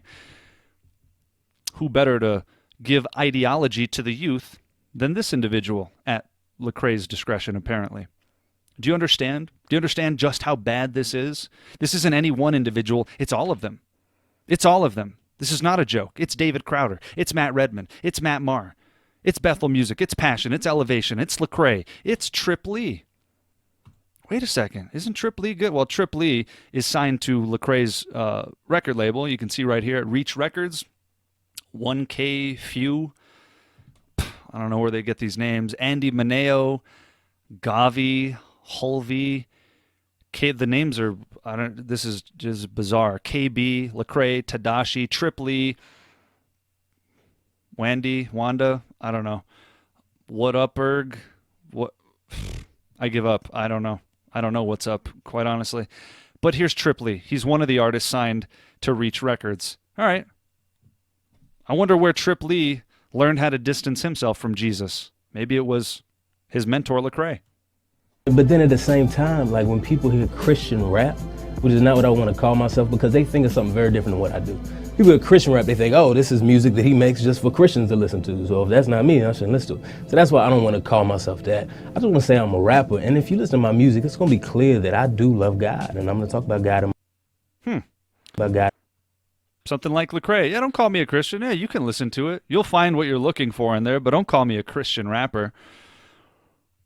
Yeah, I wonder if Lecrae had any influence on Trip Lee there. Here you go. Kanye West joins Lecrae, Hillsong Young and Free, as headliner for 2020 Teen Conference. Though it might be relevant, we're not going to get into all the ins and outs of Kanye West, who has found himself on stage with everyone from Joel Osteen to members of what would be termed as the New Apostolic Reformation, hyper-Pentecostal signs and wonders movement, et cetera, et cetera. Again, a massive marketing ploy. At the very best, I could say that there's zero direction. And there's no good reason that I've heard to believe that Kanye West is a genuine believer at all. This is another Brian Head Welch story in the making. Remember when he came out of the band Korn and everybody was jumping on this story because it was good for sales? Right? Why do you think this conference welcomed Kanye West? It's good for promotion. It's good for the market. It's good for business. What happened to Brian Head Welch? Right, he wrote all these books. People took advantage of him. Things went downhill. He started showing up at Benny Hinn conferences, et cetera, et cetera. And then, according to him, God told him to go back into the band Korn, where he found himself on a tour called Hellfest not too long ago. God told him to do that because Jesus was a friend of sinners. I'd commend you to an article I wrote on that topic. That was a false accusation leveled against him, which also included Jesus is a glutton and Jesus is a winebibber. Well, those two things weren't true, and neither was a third one. There's a radical difference between being friends with somebody and lovingly preaching the gospel to them. Calling sinners to repentance is not the same as going on a tour called Hellfest. But there you have Brian Head Welch. At best, what is happening here is Kanye West, if there was any spark of realness, he's being derailed left and right. And I haven't heard anything to suggest that there is a genuine profession of faith here, despite somebody who graduated from John MacArthur's school or seminary or what have you, so-called discipling him. What we're seeing here is a transition into a different market. Again, that's an entire topic for itself. But what about Trip Lee? You know, Trip Lee is a pastor. And he's a pretty sound guy. He came up. In fact, I mean, gosh, relevant so-called apologists like, Todd Friel from Wretched Radio say he can preach like nobody's business. Because you might think that if you're in the more conservative part of the church, this doesn't affect you either. Our church doesn't sing Hillsong, right? Maybe you listen to guys like Mark Dever and Al Mohler and, who's that, John Piper? Isn't that the same guy we saw at the Passion Conference with Bethel and Hillsong and Levi Lusko and all those people? Yeah, it's the same guy. It's the same John Piper. But here's Trip Lee. He can't be that bad if he's next to these guys, Al Mohler and Ligon Duncan and Mark Dever. Boy, they're friends of John MacArthur. So how bad could Trip Lee really be? Well, let's take him at his word. I'm glad I got to see my friends from Hillsong United tonight. Love these dudes. Yeah, Trip Lee loves Hillsong United. Hillsong United, who is furthered along by a rooted theology of you need more money. Signs and wonders, cheap thrills and entertainment. Partnering with Bethel, etc. Trip Lee loves these guys. He loves their false worship. He loves their leading people astray with, I couldn't even call it superficial theology. It's non-existent theology, because the God that they proclaim is not found in the confines of any Bible. Perhaps the Message Bible, I don't know, or the Hillsong version, if they have one. That's Trip Lee with his friends at Hillsong. Here's Trip Lee, excited to be a part of this. Tickets going fast, so don't wait. It's all about those tickets, isn't it, Pastor? There you go. Louis Giglio, David Crowder, remember the guy that was promoting the Eucharist and referring to the church, the Catholic Church? There's his buddy Lecrae, of course. There's Carrie Job from Gatewood Church, Andy Mineo, and who do we got down here? Some other band. Well, but this is the Passion Conference. Louis Giglio's Passion Conference. Trip Lee wants you to get those tickets because they're going fast. Oh, here he is at another one. Excited to be with my Passion friends for the next few days. St. Peter's, Missouri, tonight. Who do we have on the roster there? Featuring Passion, the Passion Band, which includes Kristen Stanfill. Remember, let's bring the walls down and promote unity. Louis Giglio, the Pope Kisser. Travis Green, Levi Lusko, the one that's on tour with Bethel. And Trip Lee. How nice. Trip Lee, there he is, side by side with Levi Lusko. I don't know if we can make that a little bigger. There's Trip Lee, Levi Lusko, Louis Giglio. Here's an invitation with Matt Maher, the Catholic, 10th Avenue North. And, of course, down here you got Trip Lee with a message by Skip Heitzig. This was at a Calvary Chapel where Levi Lusko's younger brother is a so-called pastor.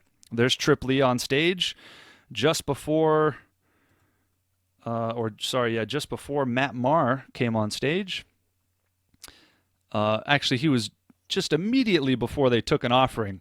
But anyway, you saw the flyer. I'm not sure why this is having some problems loading. But there he was, Trip Lee and Matt Maher, so-called leading people in worship at a Calvary Chapel. Isn't that something? So Trip Lee doesn't mind touring with Catholics. Trip Lee doesn't mind touring with somebody who's a part of the Bethel Collective and a friend of the Hillsong movement. Heck, Trip Lee's a good friend of the Hillsong movement. Those are his friends. Ah, but you thought he was sound, right? You thought he could preach the gospel like nobody's business, and there he is promoting Hillsong, promoting David Crowder, the Passion Band, Levi Lusko, and Matt Maher? You must be kidding me.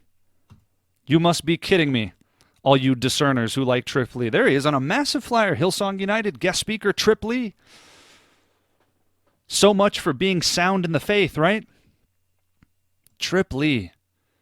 Where's Trip Lee going to find himself real soon? Right next to none other than, wait for it. Up there he is, next to John MacArthur. Yep, there's Trip Lee. There's John MacArthur at Keith and Kristen Getty's Sing Conference. So just when you thought this was a more conservative group, well, Ravi Zacharias, who I've done an entire report on, also found himself at the Passion Conference. He also finds himself at Hillsong conferences, promoting the whole Hillsong movement. He also finds himself at Rick Warren's church, saying that Rick Warren and his church are one of the greatest churches of a generation. Ravi Zacharias also found himself at the Together 2016 event, which was radically ecumenical. You can see some of the key players. There's Hillsong, there's Lecrae, Francis Chan was there, Christine Kane, Kirk Franklin, Carrie Job. Whereas Ravi Zacharias, he was there. Oh, there he is. Ravi Zacharias, Josh McDowell, right? These are supposed to be two of the leading apologists of the ages. I have books from both of these guys that I've purchased at times. There they were. Well, there was Catholics pleading for unity, Pope Francis on the screen urging unity. Again, if this is not the great apostasy, it is a great apostasy. So Trip Lee and Lecrae, oh, by the way, there's Shane and Shane down here. We'll touch on them in a second, too. But Trip Lee doesn't want to be labeled a Christian rapper no any more than his friend Lecrae does. And Trip Lee, he's friends with Hillsong. He's friends with Louis Giglio, the Pope Kisser. He's friends with Levi Lusko, according to him. These are his friends. He's glad to be touring with his friends. Well, I want you to hear what Paul Washer said about Trip Lee and Lecrae not too long ago. In the not too distant past, this is what Paul Washer has said and utterly, deafeningly, silently refused to repudiate. Paul Washer, who will, by the way, be speaking at the Shepherds Conference with John MacArthur coming up shortly, this is what he said.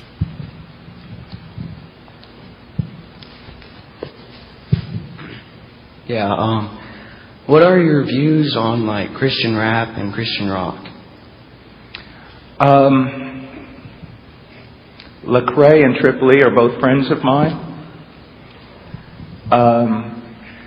Now you really think I'm cool, don't you?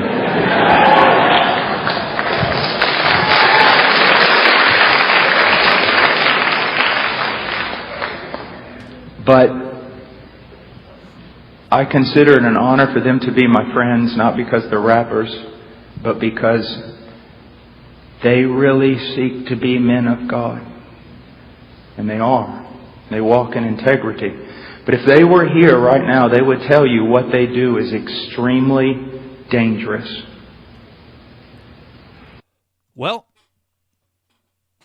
I can give Paul Washer credit for some unwitting form of prognostication here. Yeah, what they do, what they did, was extremely dangerous because it was worldly then, and they've only snowballed from there. But he says he counts it a privilege to be friends with such men of integrity, men who stand for the truth, who seek to be godly. This was Paul Washer at a 2010 Legacy Conference with Lecrae and Francis Chan, before Francis Chan became what is nearly a full-blown Catholic at this point. By all means, please see the Apostasy Report on Francis Chan if you haven't seen it. All of this ties in together. We're just focusing on worship primarily, but know that behind the worship is ideology, worldview, theology. So even Paul Washer, observing for the last 9 years as his friends of integrity snowball into promotions of Hillsong, the world, pansexuality, general worldliness, has stood idly by and said nothing. The sin of Eli knocks at the door of Paul Washer. I say this sadly, remorsefully, a man that I used to listen to. The thing that made Paul Washer known was his boldness. Famous for rebuking a group of youth students at a youth conference, talking about worldliness. I think it was even in the context of worship, ironically, in Britney Spears concerts or some such. And as he's rebuking that, he said, I don't know why you're applauding, or I don't know why you're clapping. I'm talking about you. The very thing that he became known for is the very thing he jettisoned somewhere along the way, as his friend of integrity, Trip Lee, stands arm in arm with a heretic band, as his friend Lecrae stands arm in arm with every worldly radio station, doing everything in his linguistic gymnastic ability to move away from the name of Jesus. No repudiation? For that matter, what about John Piper? What a sad state of affairs. So you that thought because you might be in a conservative circle, this doesn't extend to you. Well, I tell you it does. For you who fancy yourself students of theology, that listen to guys like Albert Mohler and Ligon Duncan and Mark Dever, and maybe you'll listen to people at the Sing Conference because, goodness, you got Johnny Erickson Tata and Ravi Zacharias and Francis Chan's good buddy David Platt here. No. This conference is infected as well. Shane and Shane are touring with one of the leaders of Passion, which we'll get into. Remember, Louis Giglio. Here is Paul Washer's friend Lecrae, David Crowder, Sadie Robinson, Elevation Worship, Carrie Job. There's John Piper and Levi Lusko. Anybody want to tell me why John Piper's over here at the Together for the Gospel Conference? Anybody? No? Anybody want to tell me why nobody's rebuking Trip Lee for all of his heretical associations? Anybody? No?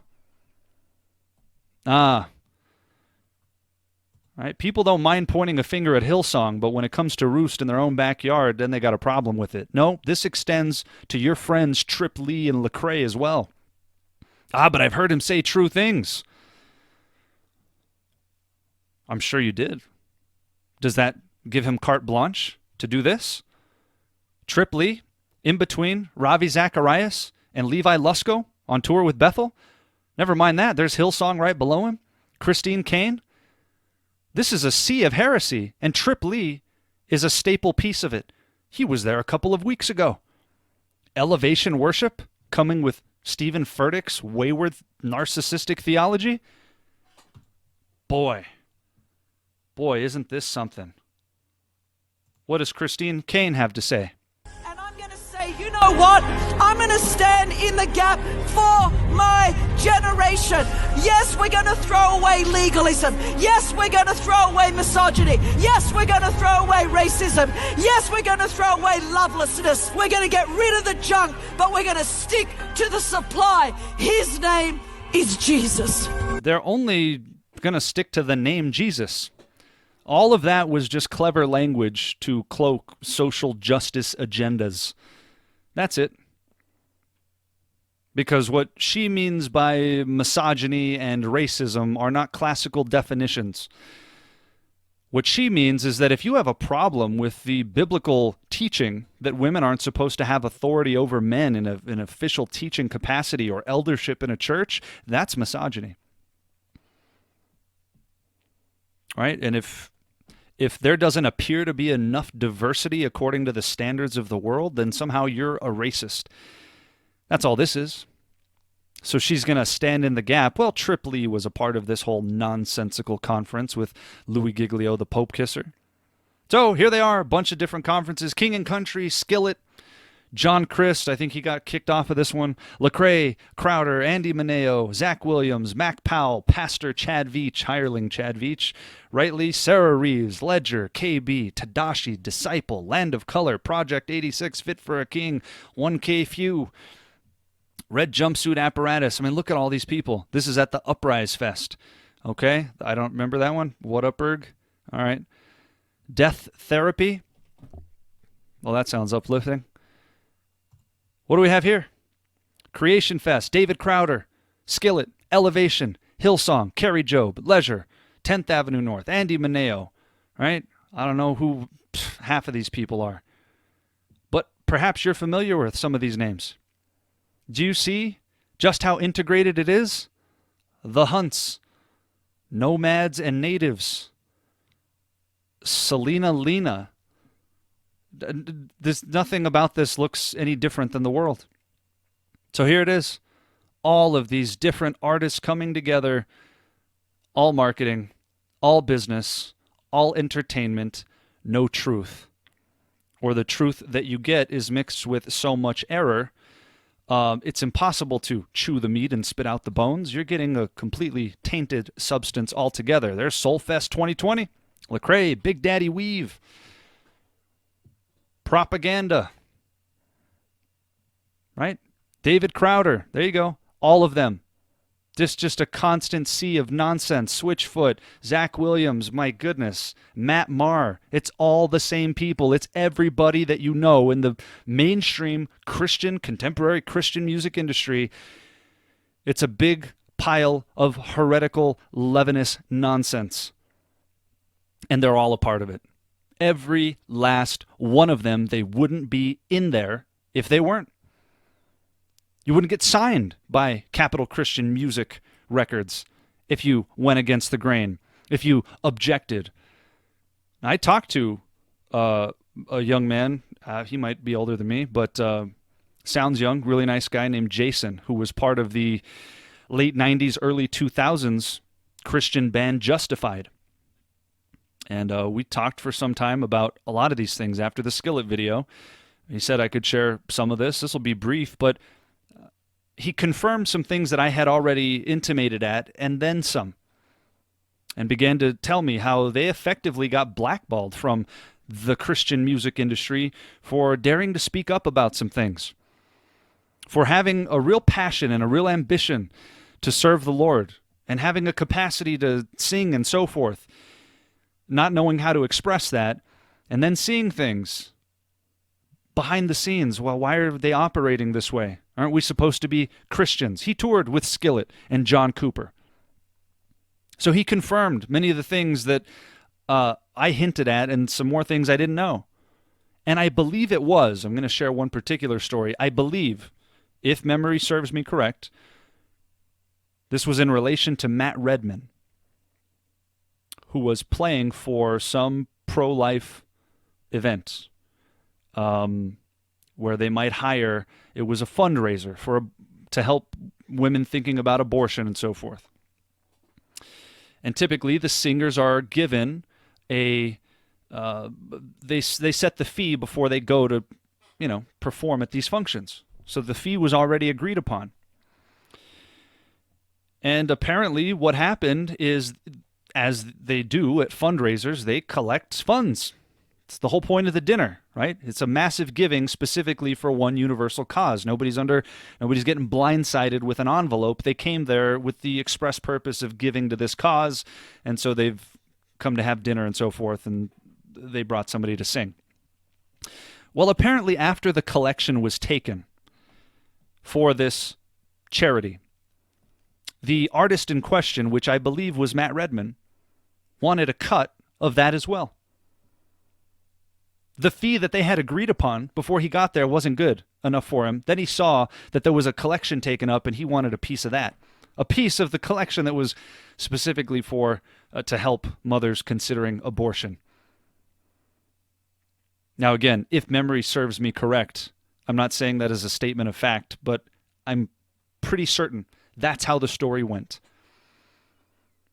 How despicable. How incredibly despicable, but somehow unsurprising. Speaking up about certain things will absolutely get you blacklisted, will absolutely get you shunned from a group. You think they'd be invited to tour with people if they said, hey, wait a second, Bethel music teaches heresy? You think you'd be invited to tour with them? I think not. You keep your mouth shut and you go along to get along, or you're not getting a piece of that pie. All the people you see on this list serve a God, but it's not the God of the Bible. It's a God of their own design. It's the God of money. It's the God of this world. It's some other God with a little g. But there they all are. Right? Rock the Desert, Skillet, Disciple, Lecrae, Carrie Job, etc., etc. You get the picture. But you didn't think this extended to Greg Laurie and the Harvest Crusades? There's Greg Laurie. There's For King and Country. There's The Passion Band with Kristen Stanfill. There's Jeremy Camp. There's Lecrae.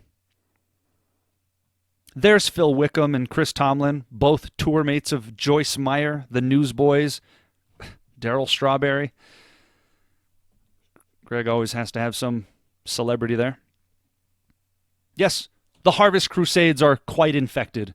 Greg Laurie is quite compromised, and if you watch the Apostasy Report on Calvary Chapel, you'll see more on that. Greg Laurie finds himself in all sorts of compromised positions these days because he got a little taste of the fame, he got a little taste of the spotlight, and has been trying to live out his desire to be a rock and roll star through the avenue of the so-called church. Greg Laurie, Mr. Hollywood himself. Despicable. Oh, I'm sure you've heard a true thing or two. And it's been followed up with all kinds of poison. Especially in the form of worship here. And here is, what is this, Phil Wickham at the Harvest Crusade. Oh, there's Levi Lusko. Remember the guy that tours with Bethel? Yeah. It's Greg Laurie's good friend. Little protege. Again, Greg Laurie has a background in the Calvary Chapel movement as well. And so does Levi and his family. There's Greg. There's Levi. There's Chris Tomlin. One big, happy, famous family. Where truth comes second to networking. Where the show must go on. Don't trouble me with doctrine and theology. Give me a good singer and a charismatic preacher, and I don't care what else you promote.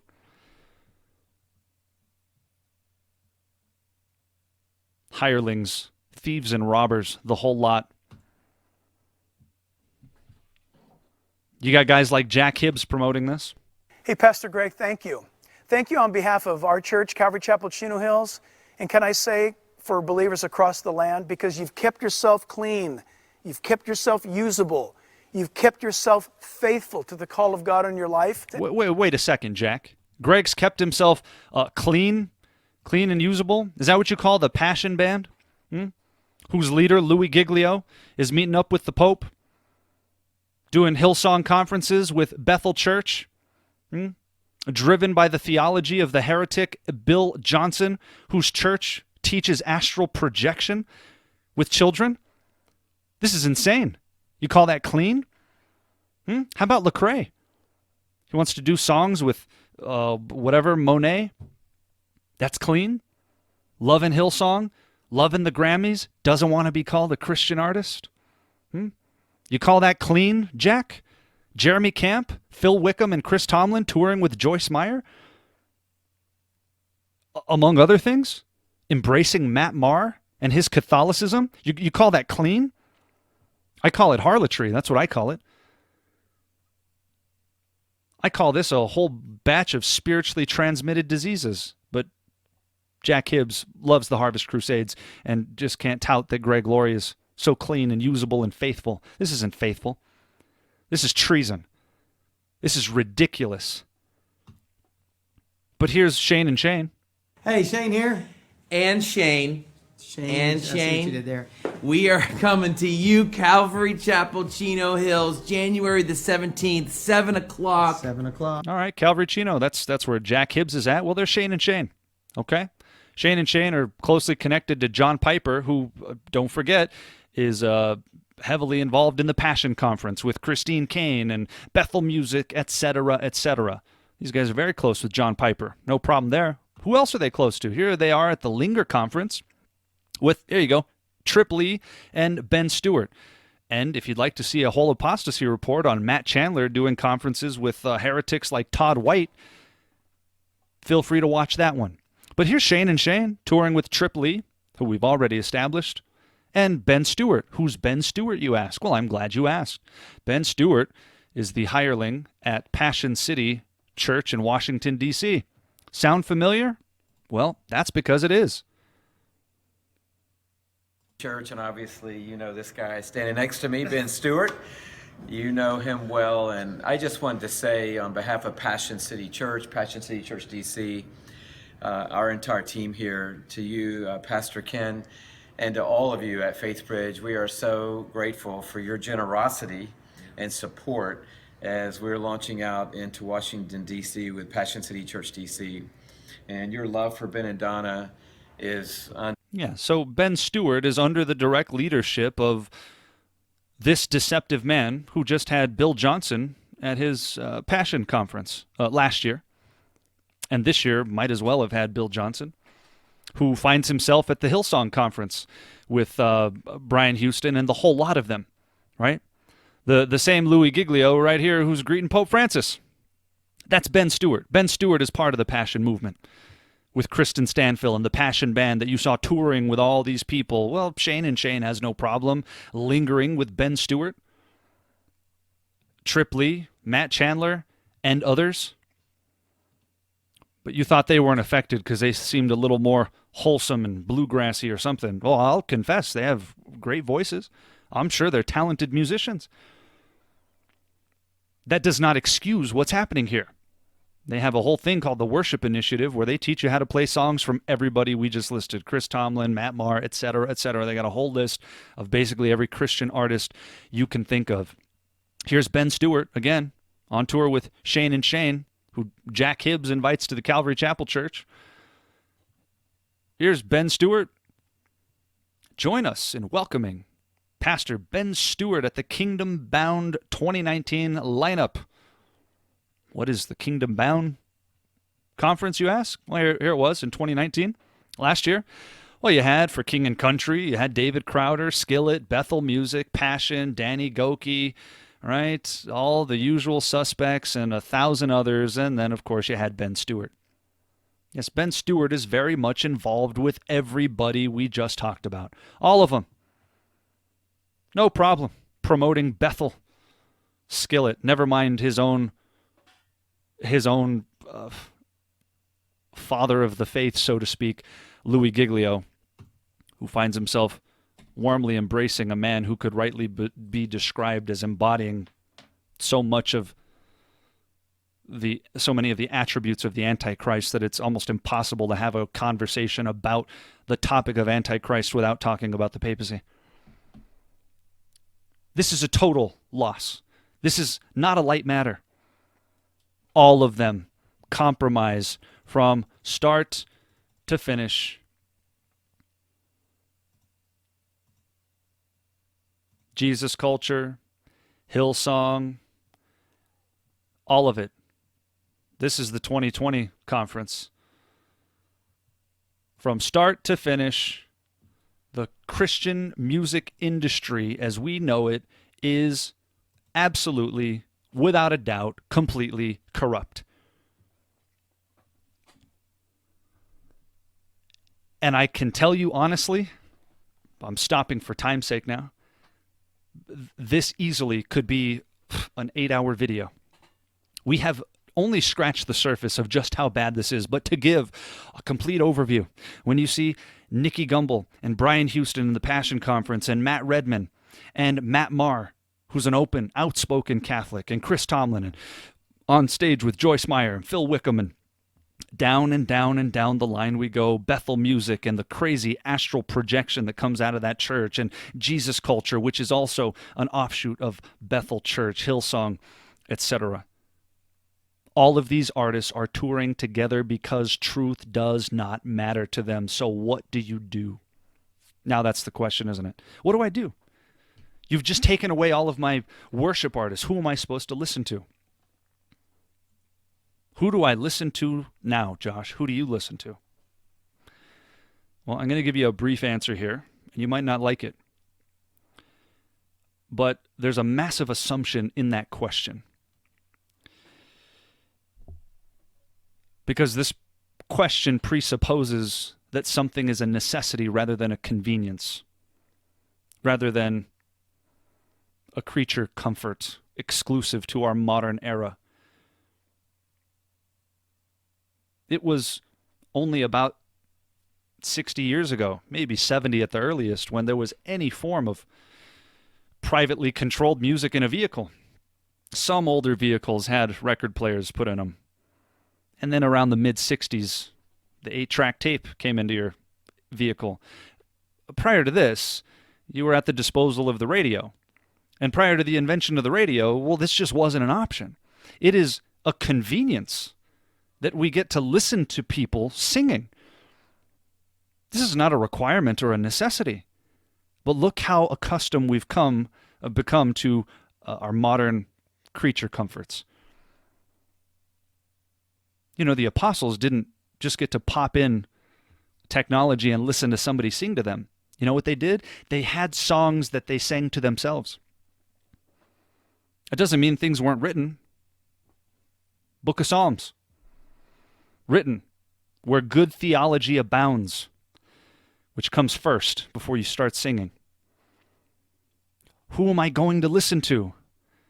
If you're asking the question as if it's an absolute necessity that you have something to stick into your headphones and your iPod, maybe you're asking the wrong question and you've become too accustomed to comforts. It's not a necessity. And I'm not saying there aren't people that you can listen to. What I am saying is that as it concerns the mainstream contemporary Christian music industry as we know it, it is completely and utterly corrupt, and this is the tip of the iceberg. You are witnessing apostasy on quite a grand scale as it concerns our Western world and the modern evangelical state. All of them are in it for business. All of them are doing what is good to allow the show to press on. Have you even thought about not depending on some artist to serenade you? Because until very recently in human history, this was not a luxury anybody else enjoyed. It is merely a luxury of the 20th and 21st century. What did Christians do in the 1700s? They sang songs to themselves. They filled themselves with good theology. They filled themselves with the Bible, or perhaps good hymns.